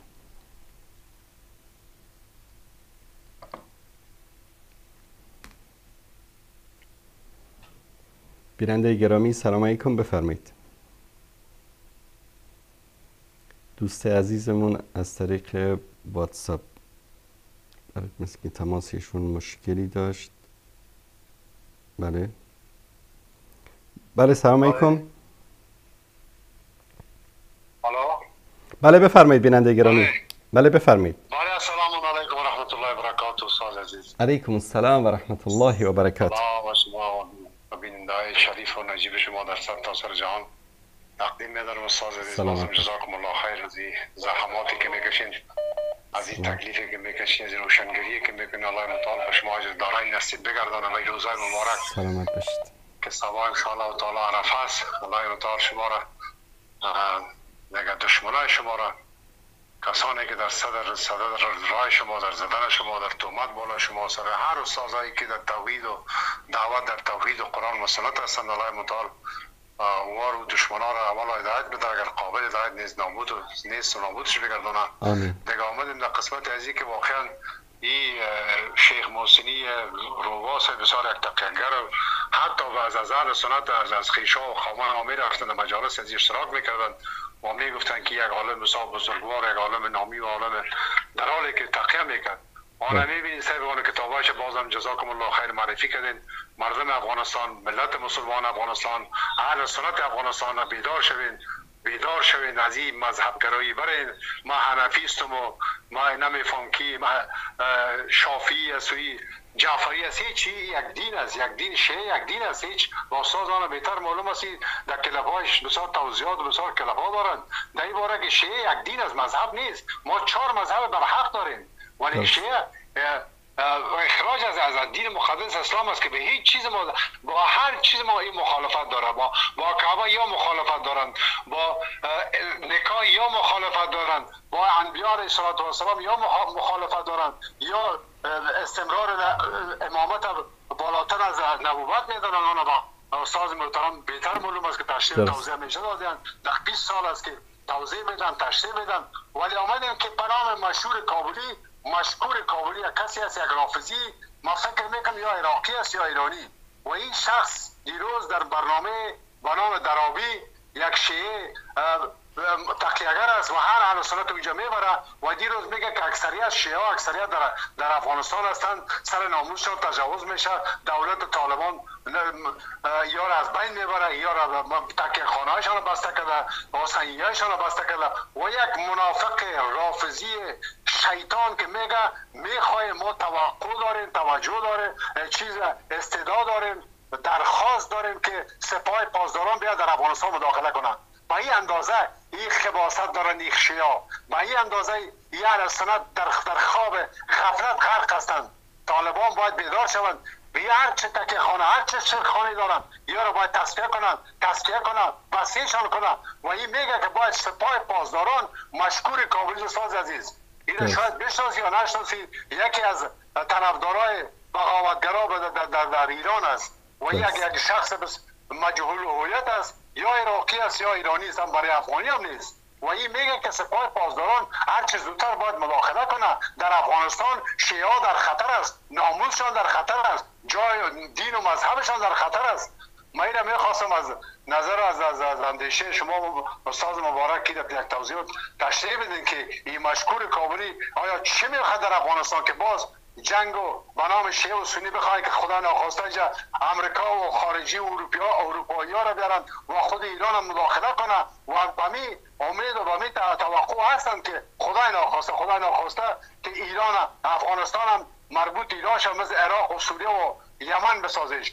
و این خواب و خیال در گور ببرید شما شیعه رافضی. بیدار شدید اهل سنت از این مذهبگرایی و از این قومگرایی و از این تعصبات بره و این برنامه‌های بسیار نازنین استاد محمد انصاری حافظ الله را بشنوین، با دقت با تحمل کنین، تفکر کنین. کتابای شیعه را، کتابای محسنی رافضی را باید هر کدام اهل سنت بخونه، از تنبلی و از خواب غفلت بیدار شوید و دین شیعه و دین اهل سنت را باید مقایسه کنید و از هم دیگر تفکیک کنید. بفهمید که یعنی دین شیعه هیچ مربوط به اسلام نیست، همه چیز در تضاد با اسلام و قرآن و محمد صلی الله علیه و سلم است. بازم جزاکم الله خیر استاد عزیز از اینکه با ما وقت دارین. سلامت الله متعال شما را در زمان خود داشته باشد. سلامت باشید. همیشه سرشار و سرحال و همیشه کامیاب داشته در دار دنیا و آخرت. سلامت باشید. السلام علیکم و علیکم السلام و رحمت الله و برکاته.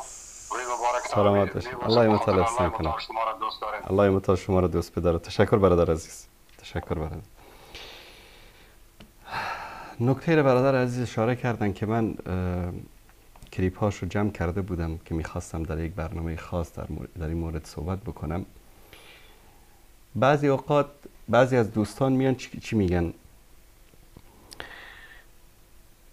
وقتی که انتقاد بکنیم از اینها، وقتی که واقعیت ها رو بیان بکنیم، وقتی که خباثت های درونی اینها رو، وقتی که وطن فروشی اینها رو، وقتی که ذلت و بدبختی و بیدینی اینها رو، نفاق اینها رو بیان بکنیم، بعد میان چی میگن؟ محمد انصاری داره از طالبان دفاع میکنه.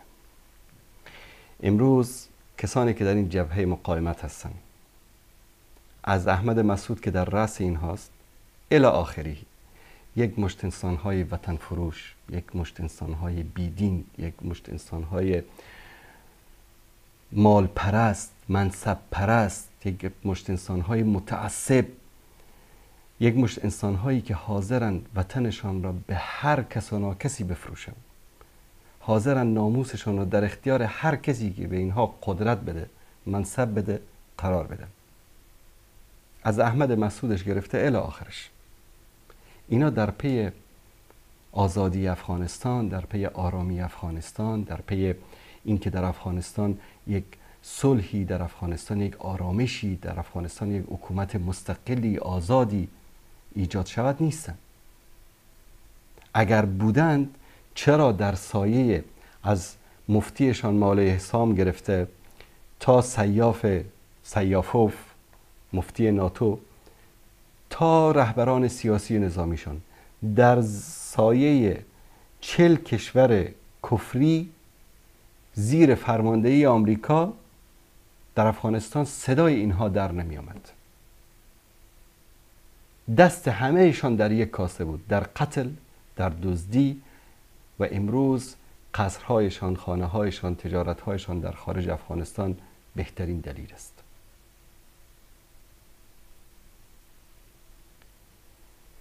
گزارش هایی که خود سازمان های، دوستان عزیز اگر لینک همین گزارش همین الان برای من بفرستن من اینجا پخشش بکنم، سازمان های آمریکایی، مؤسسات آمریکایی که پسر یک وکیل پارلمان 6-7 میلیون دلار خانه خریده مثلا در دبی، پسر عطا محمد نور 7-8 میلیون دلار خانه خریده، پسرش، اینکه خودش چقدر دزدی کرده، اینکه برادر مسعود چقدر دزدی کرده، که در این گزارش برادر مسعود هم هست که 20 چند میلیون رو املاک خریده در دبی.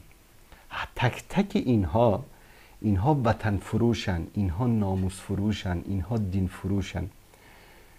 چند روز پیش اخباری رو شاید در شبکه‌های خبری هم شنیده باشید که همین سران جبهه مقاومت شروع کردن مذاکره و تماس با پاکستانی ها. میدونید به خاطر چی؟ به خاطر اینکه پاکستان روابطش با طالبان خراب است، سر قضیه TTP یا تحریک طالبان پاکستان، که پاکستان از طالبان افغانستان، از امارات اسلامی میخواد که جلوی فعالیت‌های طالبان پاکستانی رو در خاک افغانستان بگیره. طبعا طالبان افغانستان این رو نفی میکنن، بر صورت این بهانه‌ای داده دست پاکستان، این بهانه است، وگرنه پاکستان با اون ارتشش و با اون پلیسش و با اون استخباراتش و با اون که این همه کبکبه و دبدبه، شما نمیتونید مثلا یک گروهی رو در اونجا بیاید جلویش رو بگیرید. بعد همینایی که تا دیروز داد میزدن که طالبان نمیدونم نوکر پاکستانن، طالبان رو پاکستان درست کرده، امروز از احمد مسعود گرفته تا سیاف و تا همه رهبران اینها در حال تماس با حکومت پاکستان هستند. و این تاریخ و این روز 8 ماه ذوالحجه رو به یاد داشته باشید که اگر همینها به خاطر رسیدن به قدرت نرفتن با همین حکومت پاکستان جنگ رو بر علیه مردم افغانستان دوباره به راه ننداختن، هر چی میخواستید به من بگید.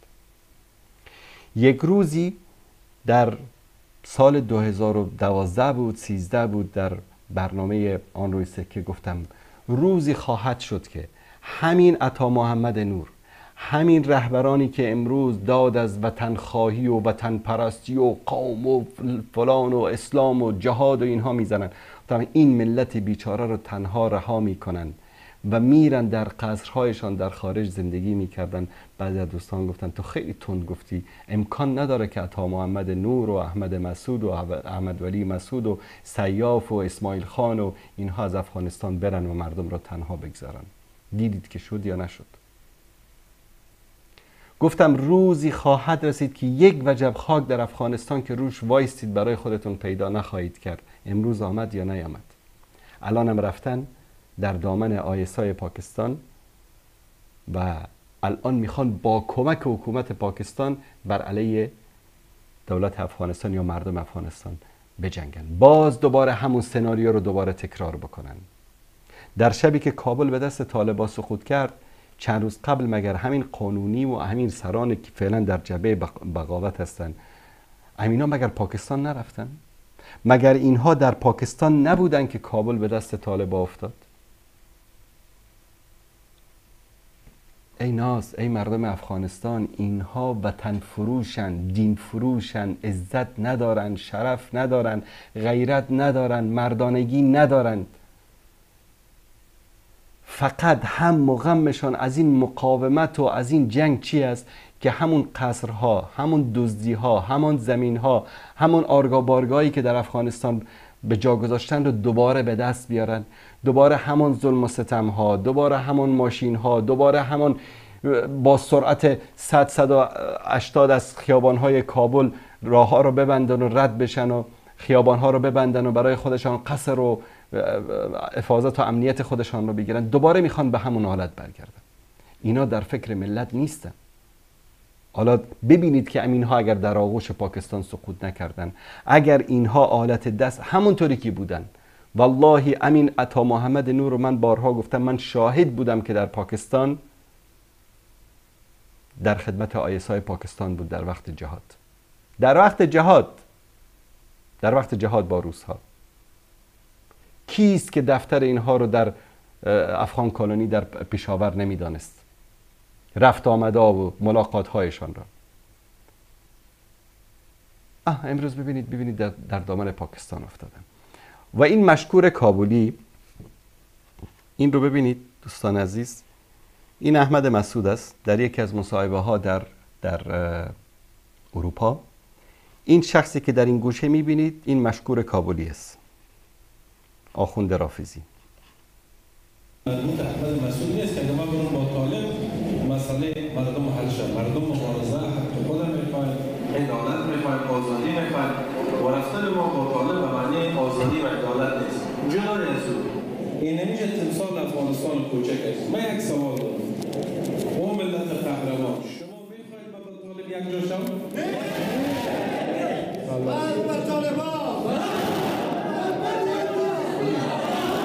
دوستان عزیز، این مشکور کابلی است.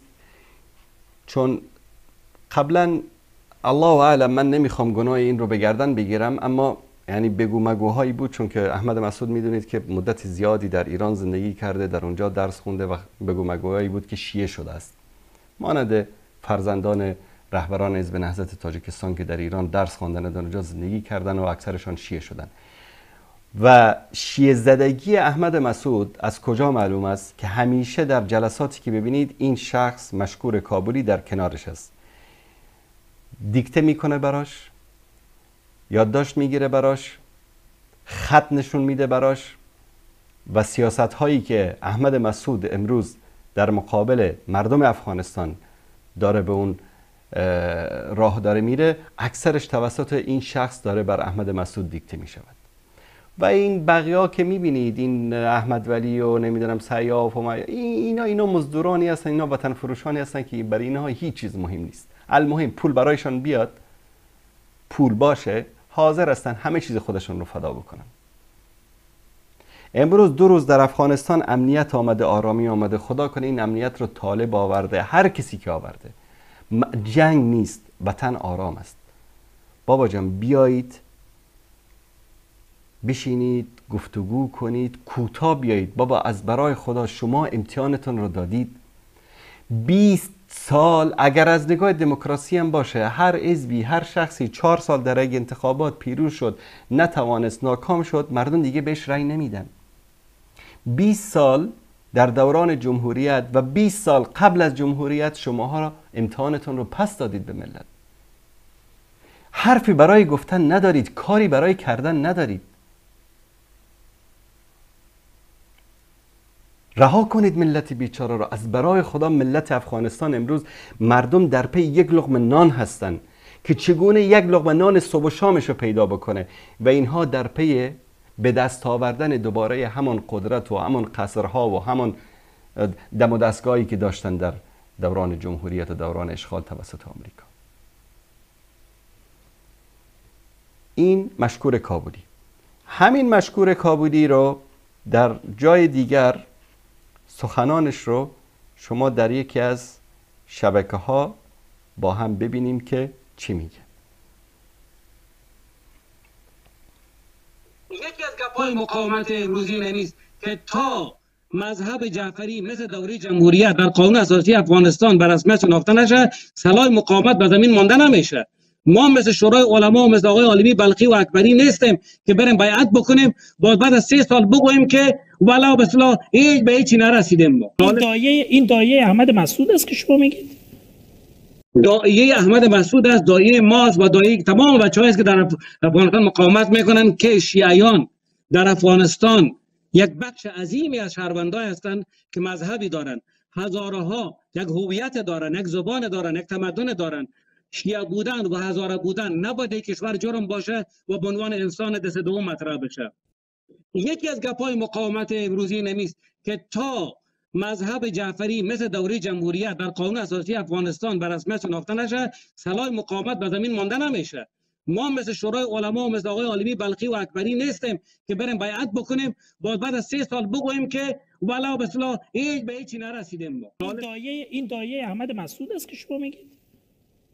دایه احمد مسعود است، دایه ماست و دایه تمام بچه‌هایی است که در افغانستان مقاومت میکنن. بیشتر از این دیگه چی میخواد ملت افغانستان؟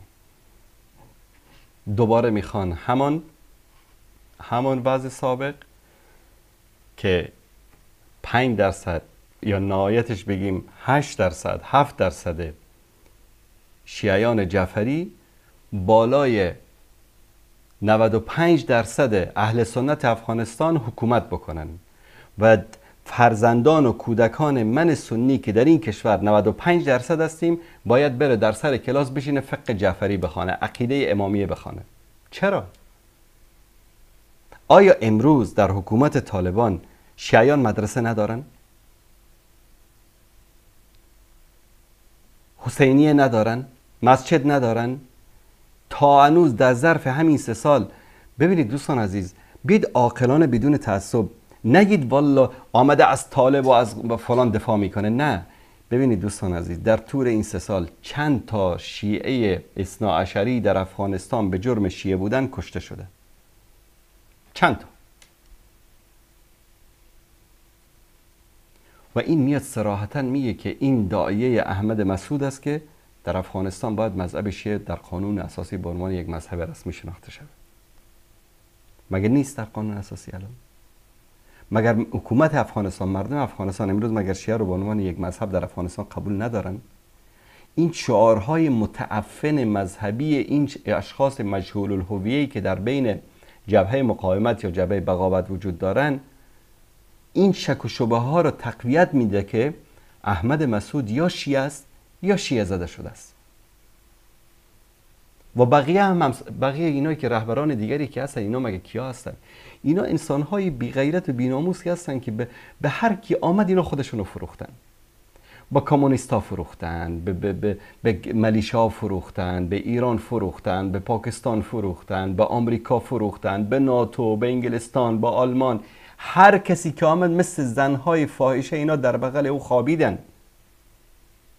همین رهبرایی که امروز در رأس جبهه مقاومت قرار دارن، اینا فاحشه‌های سیاسی هستن که به هیچ کس نگفتن. اینها باور کنید به هیچ کس نگفتن.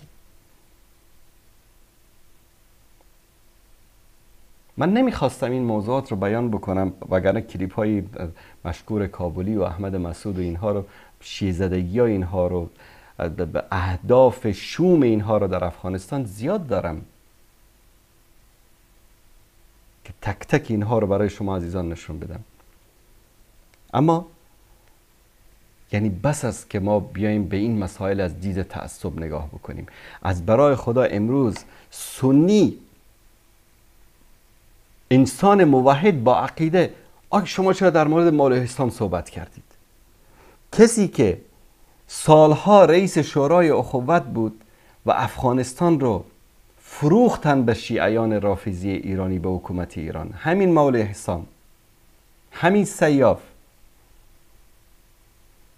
یک نسلی شیعه زده در افغانستان اینا ایجاد کردن. الله سبحانه و تعالی لعنتشان بکنه اینها رو.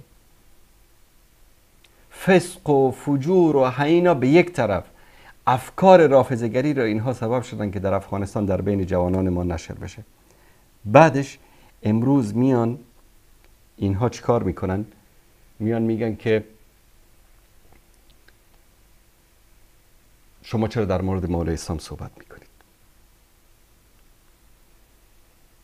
اینها فروختن افغانستانو، اعتقادی فروختن، فکری فروختن، سیاسی فروختن، اقتصادی فروختن، به هر کی آمد وطن رو فروختن این ظالمین و خدا نترسان.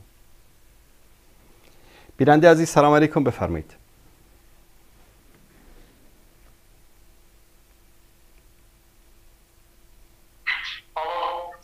بله سلام علیکم، بفرمایید. سلام علیکم و رحمت الله و برکاته. صدای من هست استاد؟ بله سلام علیکم، صدا شما هست، بفرمایید. استاد عزیز، من طالب جان هستم، یک برادر شما از تاجیکستان و می‌خواستم یک دو سخن داشته باشم باز درباره همین شهرهای رافضی که شما قید کردید.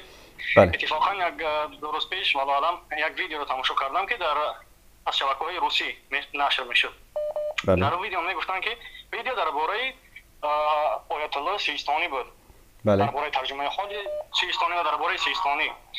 در اون ویدیو میگفتن که دونالد گنری رانکلسون یک نماینده آمریکایی وقتی که آمریکا به عراق هجوم کرد شخصا در یک اظهارات خود قید کرده است که وقتی که ما به عراق هجوم کردیم با آیت الله سیستانی 200 میلیون دلار همچون مزد به او پیشنهاد کردیم تا که بر ضد صدام حسین یک فتوای برآورد که مردم شیعه از او بر ضد صدام حسین اعتراض کنند و او را یعنی که طرفداری نکنند.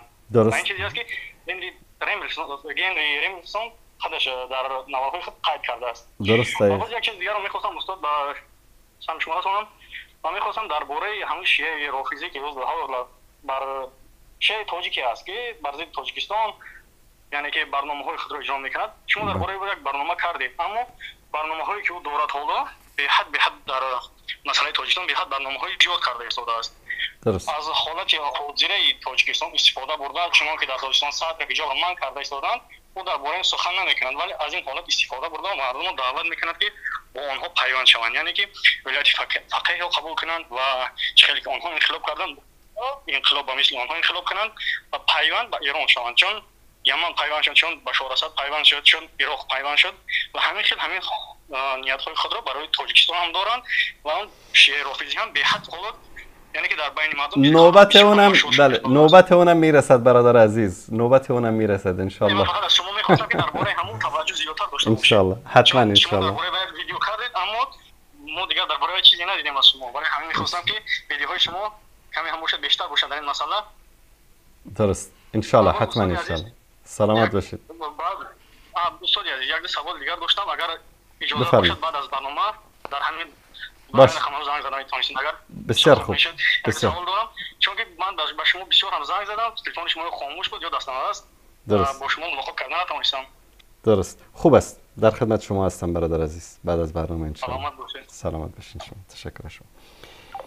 دوستان عزیز، من در کسانی که از طریق یوتیوب ما رو میبینن من لینک همین صفحه دزدی‌های کلان سران جبهه مقاومت رو که در طول این 20 سال پول‌هایی که دزدیدن رو در کامنت گذاشتم.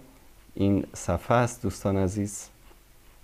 این صفحه رو عزیزان اگر بتونن نشون بدن دزدی‌های بزرگی که اینها انجام دادن در دبی. فقط این هم بخشی است که در دبی این دزدی‌هایی که انجام دادن. حالا در بقیه کشورها رو الله متعال بهتر میدانه که چه کارایی کردن اینها و چه پولهایی رو اینها در اونجا بردن و میلیاردها دلار پول رو از افغانستان اینها انتقال دادن و در این مناطق در دبی خانه خریدن. خالد نور، رحمانی و همه این فرزندان به اصطلاح پسر رحمانی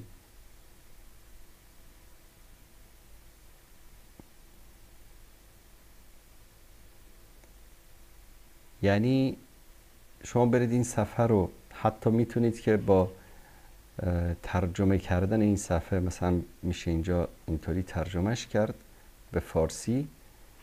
برید اینجا خیلی راحت اینها رو ببینید.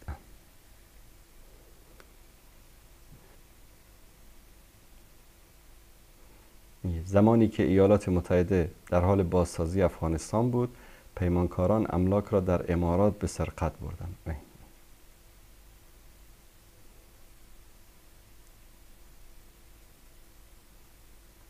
میررحمان رحمانی و پسرش اجمل 15 میلیون دلار.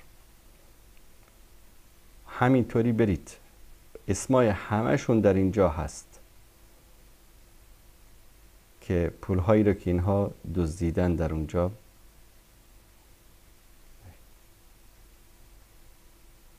اسماعیل امیری 100 میلیون.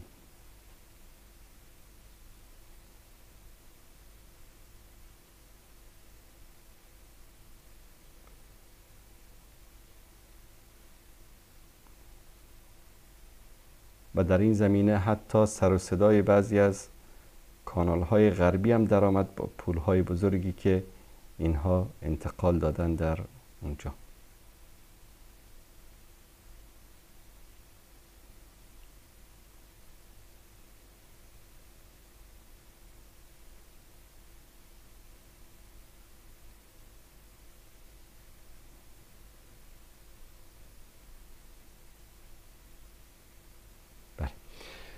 تشکر میکنم دوستان عزیز.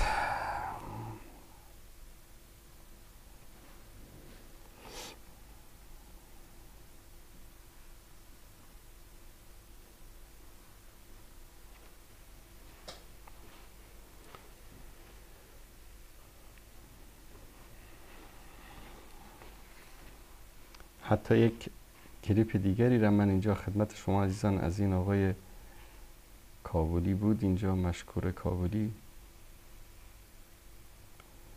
ببینید که چی میگه در اینجا.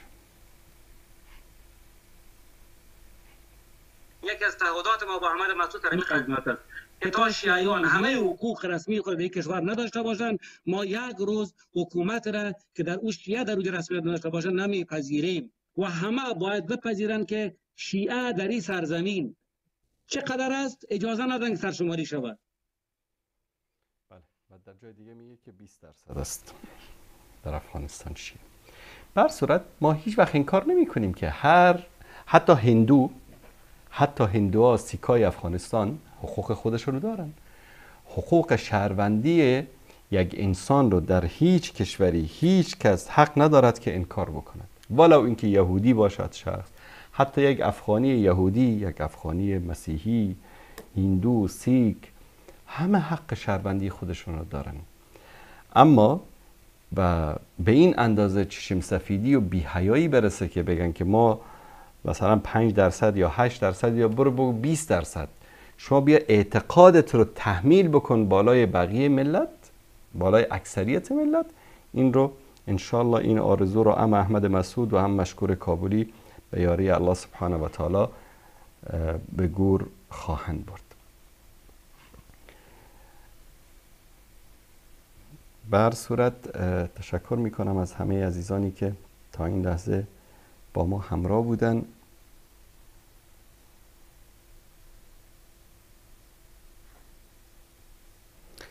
بیننده نوشتن کسی که به یک کشوری سفر میکند تا وقتی که کار پیدا کند نمازش را قصر بخواند. این برمیگرده به نیتش. طرف اگر به خاطر اقامت در اون کشور رفته که اونجا کار میکند، اقامت میکند، یعنی مثلا کسی از افغانستان میره دبی به خاطر کار کردن، شرطی نیست که تا هر وقتی که کار پیدا کرد نمازش رو قصر بخونه. تا وقتی کار پیدا کرده نمازش رو قصر بخونه، قبل از اون بعد از اون مثلا کامل بخونه. نه، برمیگرده به نیت. شما مثلا برای این اقامت گرفتید اینجا رفتید که کار بکنید، ربطی به این نداره که کار پیدا بکنید یا نکنید. مادامی که اونجا رسیدید و قصدتون اقامت است، باید نمازتون رو کامل بخوانید.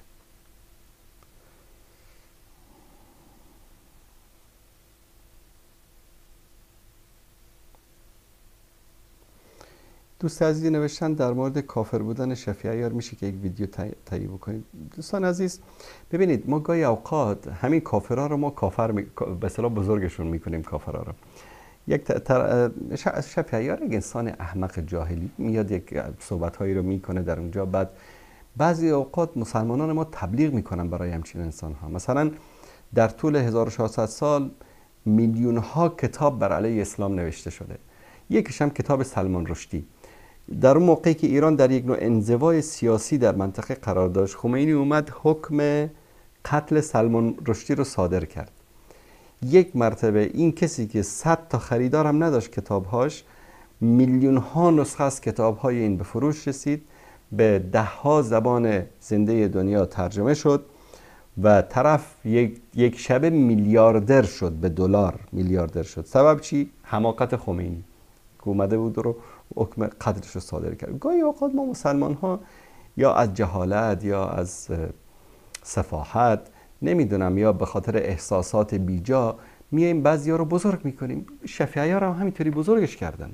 شفیع عیار حتی من در موقعی که تازه شروع کرده بود، من موقع در دوستان بعضی اومدن گفتن در مورد این برنامه برید و فلان، چرا اینو بزرگش میکنی؟ بابا جان، کسی که ذره عقل داشته باشه، ادب و اخلاق و انسانیت داشته باشه، وقتی که برنامه اونو میبینه میفهمه که این انسان یعنی آدمی نیست که انسان بشینه با این بحث علمی بکنه. بحث علمی انسان با کسی میکنه که علم داشته باشه، منطق داشته باشه. مثلا چند روز پیش بعضی از دوستان گفتن که کسی پیدا شده جوان افغانی است، فیزیک خونده و فلان، به نام کاوش هست فلان، در مورد الحاد صحبت میکنه و در مورد قرآن میخواد بحث بکنه و فلان بکنه. من گفتم خب بفرستید صفحاتشون رو، که کلیپاشون رو. بعضی مطالب رو برام فرستادن. این انسانی که باور کنید اگر شما مثلا بهش بدید یک آیه ای از قرآن رو بگید تو اینو ترجمه کن، تفسیر بکن، بلد نیست. حالا من بشینم با اون خودم رو در سطح اون بیارم پایین، در مورد مثلا تاریخ قرآن، بلاغت قرآن، در مورد احکام قرآن بیام بحث بکنم. ببین اینجور انسان‌ها رو ما نباید بزرگشون بکنیم. نه اینطوری مثل علف ارزه سبز میکنن در سوشال میدیا، فردا گم میشن میرن. بزرگ کردنشون، اهمیت دادن به اینها به نظر من جایز نیست.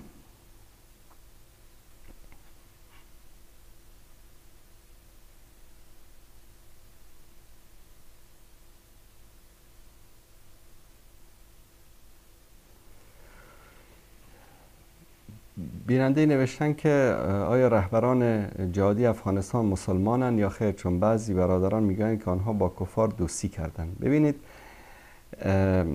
تکفیر معین این شرط و شرایط خاص داره. ما وقتی که میگیم که الله سبحانه و تعالی میفرماید که یا ایها الذین آمنوا لا تتخذوا اليهود والنصارى اولیاء بعضهم اولیاء بعض فمن یتولهم منکم فانه منهم. میگه ای کسانی که مؤمن هستید با یهود و نصارا دوستی نکنید. کسانی از شما که با آنها دوستی بکنند مانند آنها میگردند و الله سبحانه و تعالی قوم فاسق رو هدایت نمی کند. این به این معنی است که این عمل، این حکم در مورد عمل است. این عمل رو خدا کنه رهبرای جهادی انجام بدن، من انجام بدم، حتی اگر در زمان صحابه انجام میدادن، تابعین انجام میدادن، هر کسی که این عمل رو انجام بده این عمل کفر است. متوجه هستید؟ این عمل کفر است. اما وقتی که میگیم که مثلا احمد ابن محمود کافر است، این در صورتی است که یک 4 نفری باش نشسته باشند، احکام رو براش بیان کرده باشند، اتمام حجت باش کرده باشند و کسانی که تکفیر معین رو حکمش رو صادر میکنن انسانهایی باشن که اهلیت این رو داشته باشن، علمیتش رو داشته باشن. نه اینطور که پیش آمد فله همه رو کافر بگیم. این روش خوارج است، روش داعش هست که اگر کسی دید که میگه که همه کافرند از دم، این روش داعش است.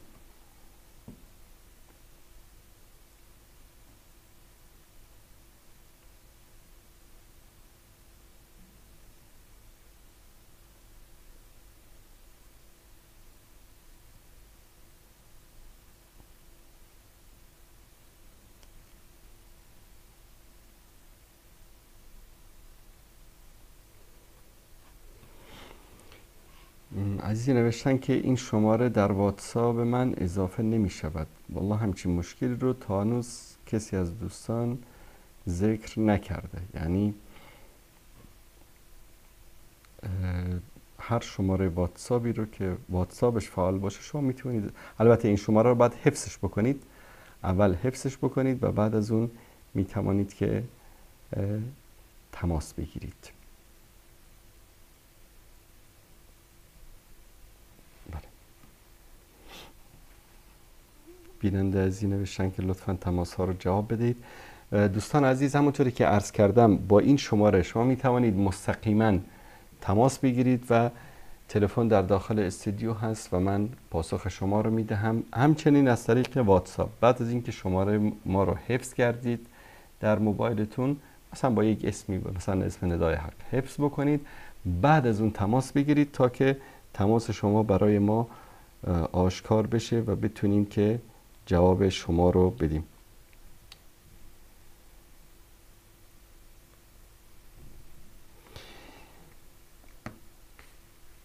دوستان عزیز، بیننده نوشتن که اگر کسی در حالتی که دارد نماز میخواند سلام گفتن درست است یا نه؟ بله، یک جای وارد میشید، در سنت ذکر است که شما در یک جای وارد میشید، مردم دارن نماز میخوانند، یک نفر دو نفر وارد که شدید سلام بدید، السلام علیکم و رحمت الله و برکاته.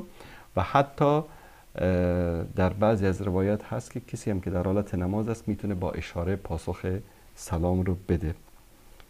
البته این از جمله سنت هایی است که فعلا بهش عمل نمی کنن و همچین مسئله وجود دارد. به هر صورت به نظر من مشکلی در این تماس هست، در این شماره. شاید دوستان تجربه بکنن، این چک بکنن، اگر که مشکلی در برقراری تماس با این شماره باشه این رو در اسرع وقت دوستان عزیز حل بکنن. به لحظات پایانی برنامه رسیدیم. فردا انشاءالله روز عرفه است و پس فردا روز اول عید.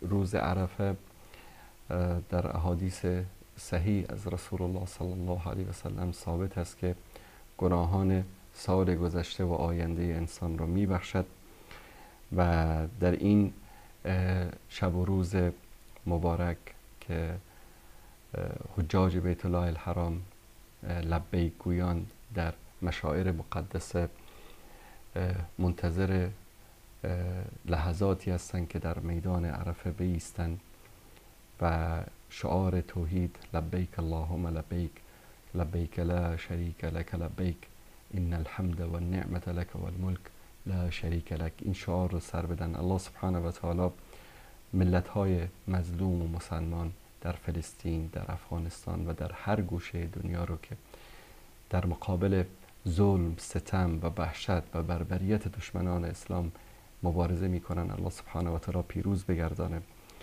و الله سبحانه و تعالی صهیونیست ها، یهود، نصارا و جنایتکاران آمریکایی و همه کسانی که در ظلم و ستم بالای مسلمان ها با هم متحد هستند، الله سبحانه و تعالی اونها رو نابود بگردانه. انشاءالله بعد از عید دوباره برنامه هایمون رو خواهیم داشت تا فرصت دیگر و برنامه دیگر که باز هم با شما عزیزان همراه خواهیم بود. همه تان رو به پروردگار متعال میسپارم و صلی الله علی سیدنا و حبیبنا محمد و علی آله و صحبه اجمعین. السلام علیکم و رحمت الله و برکاته.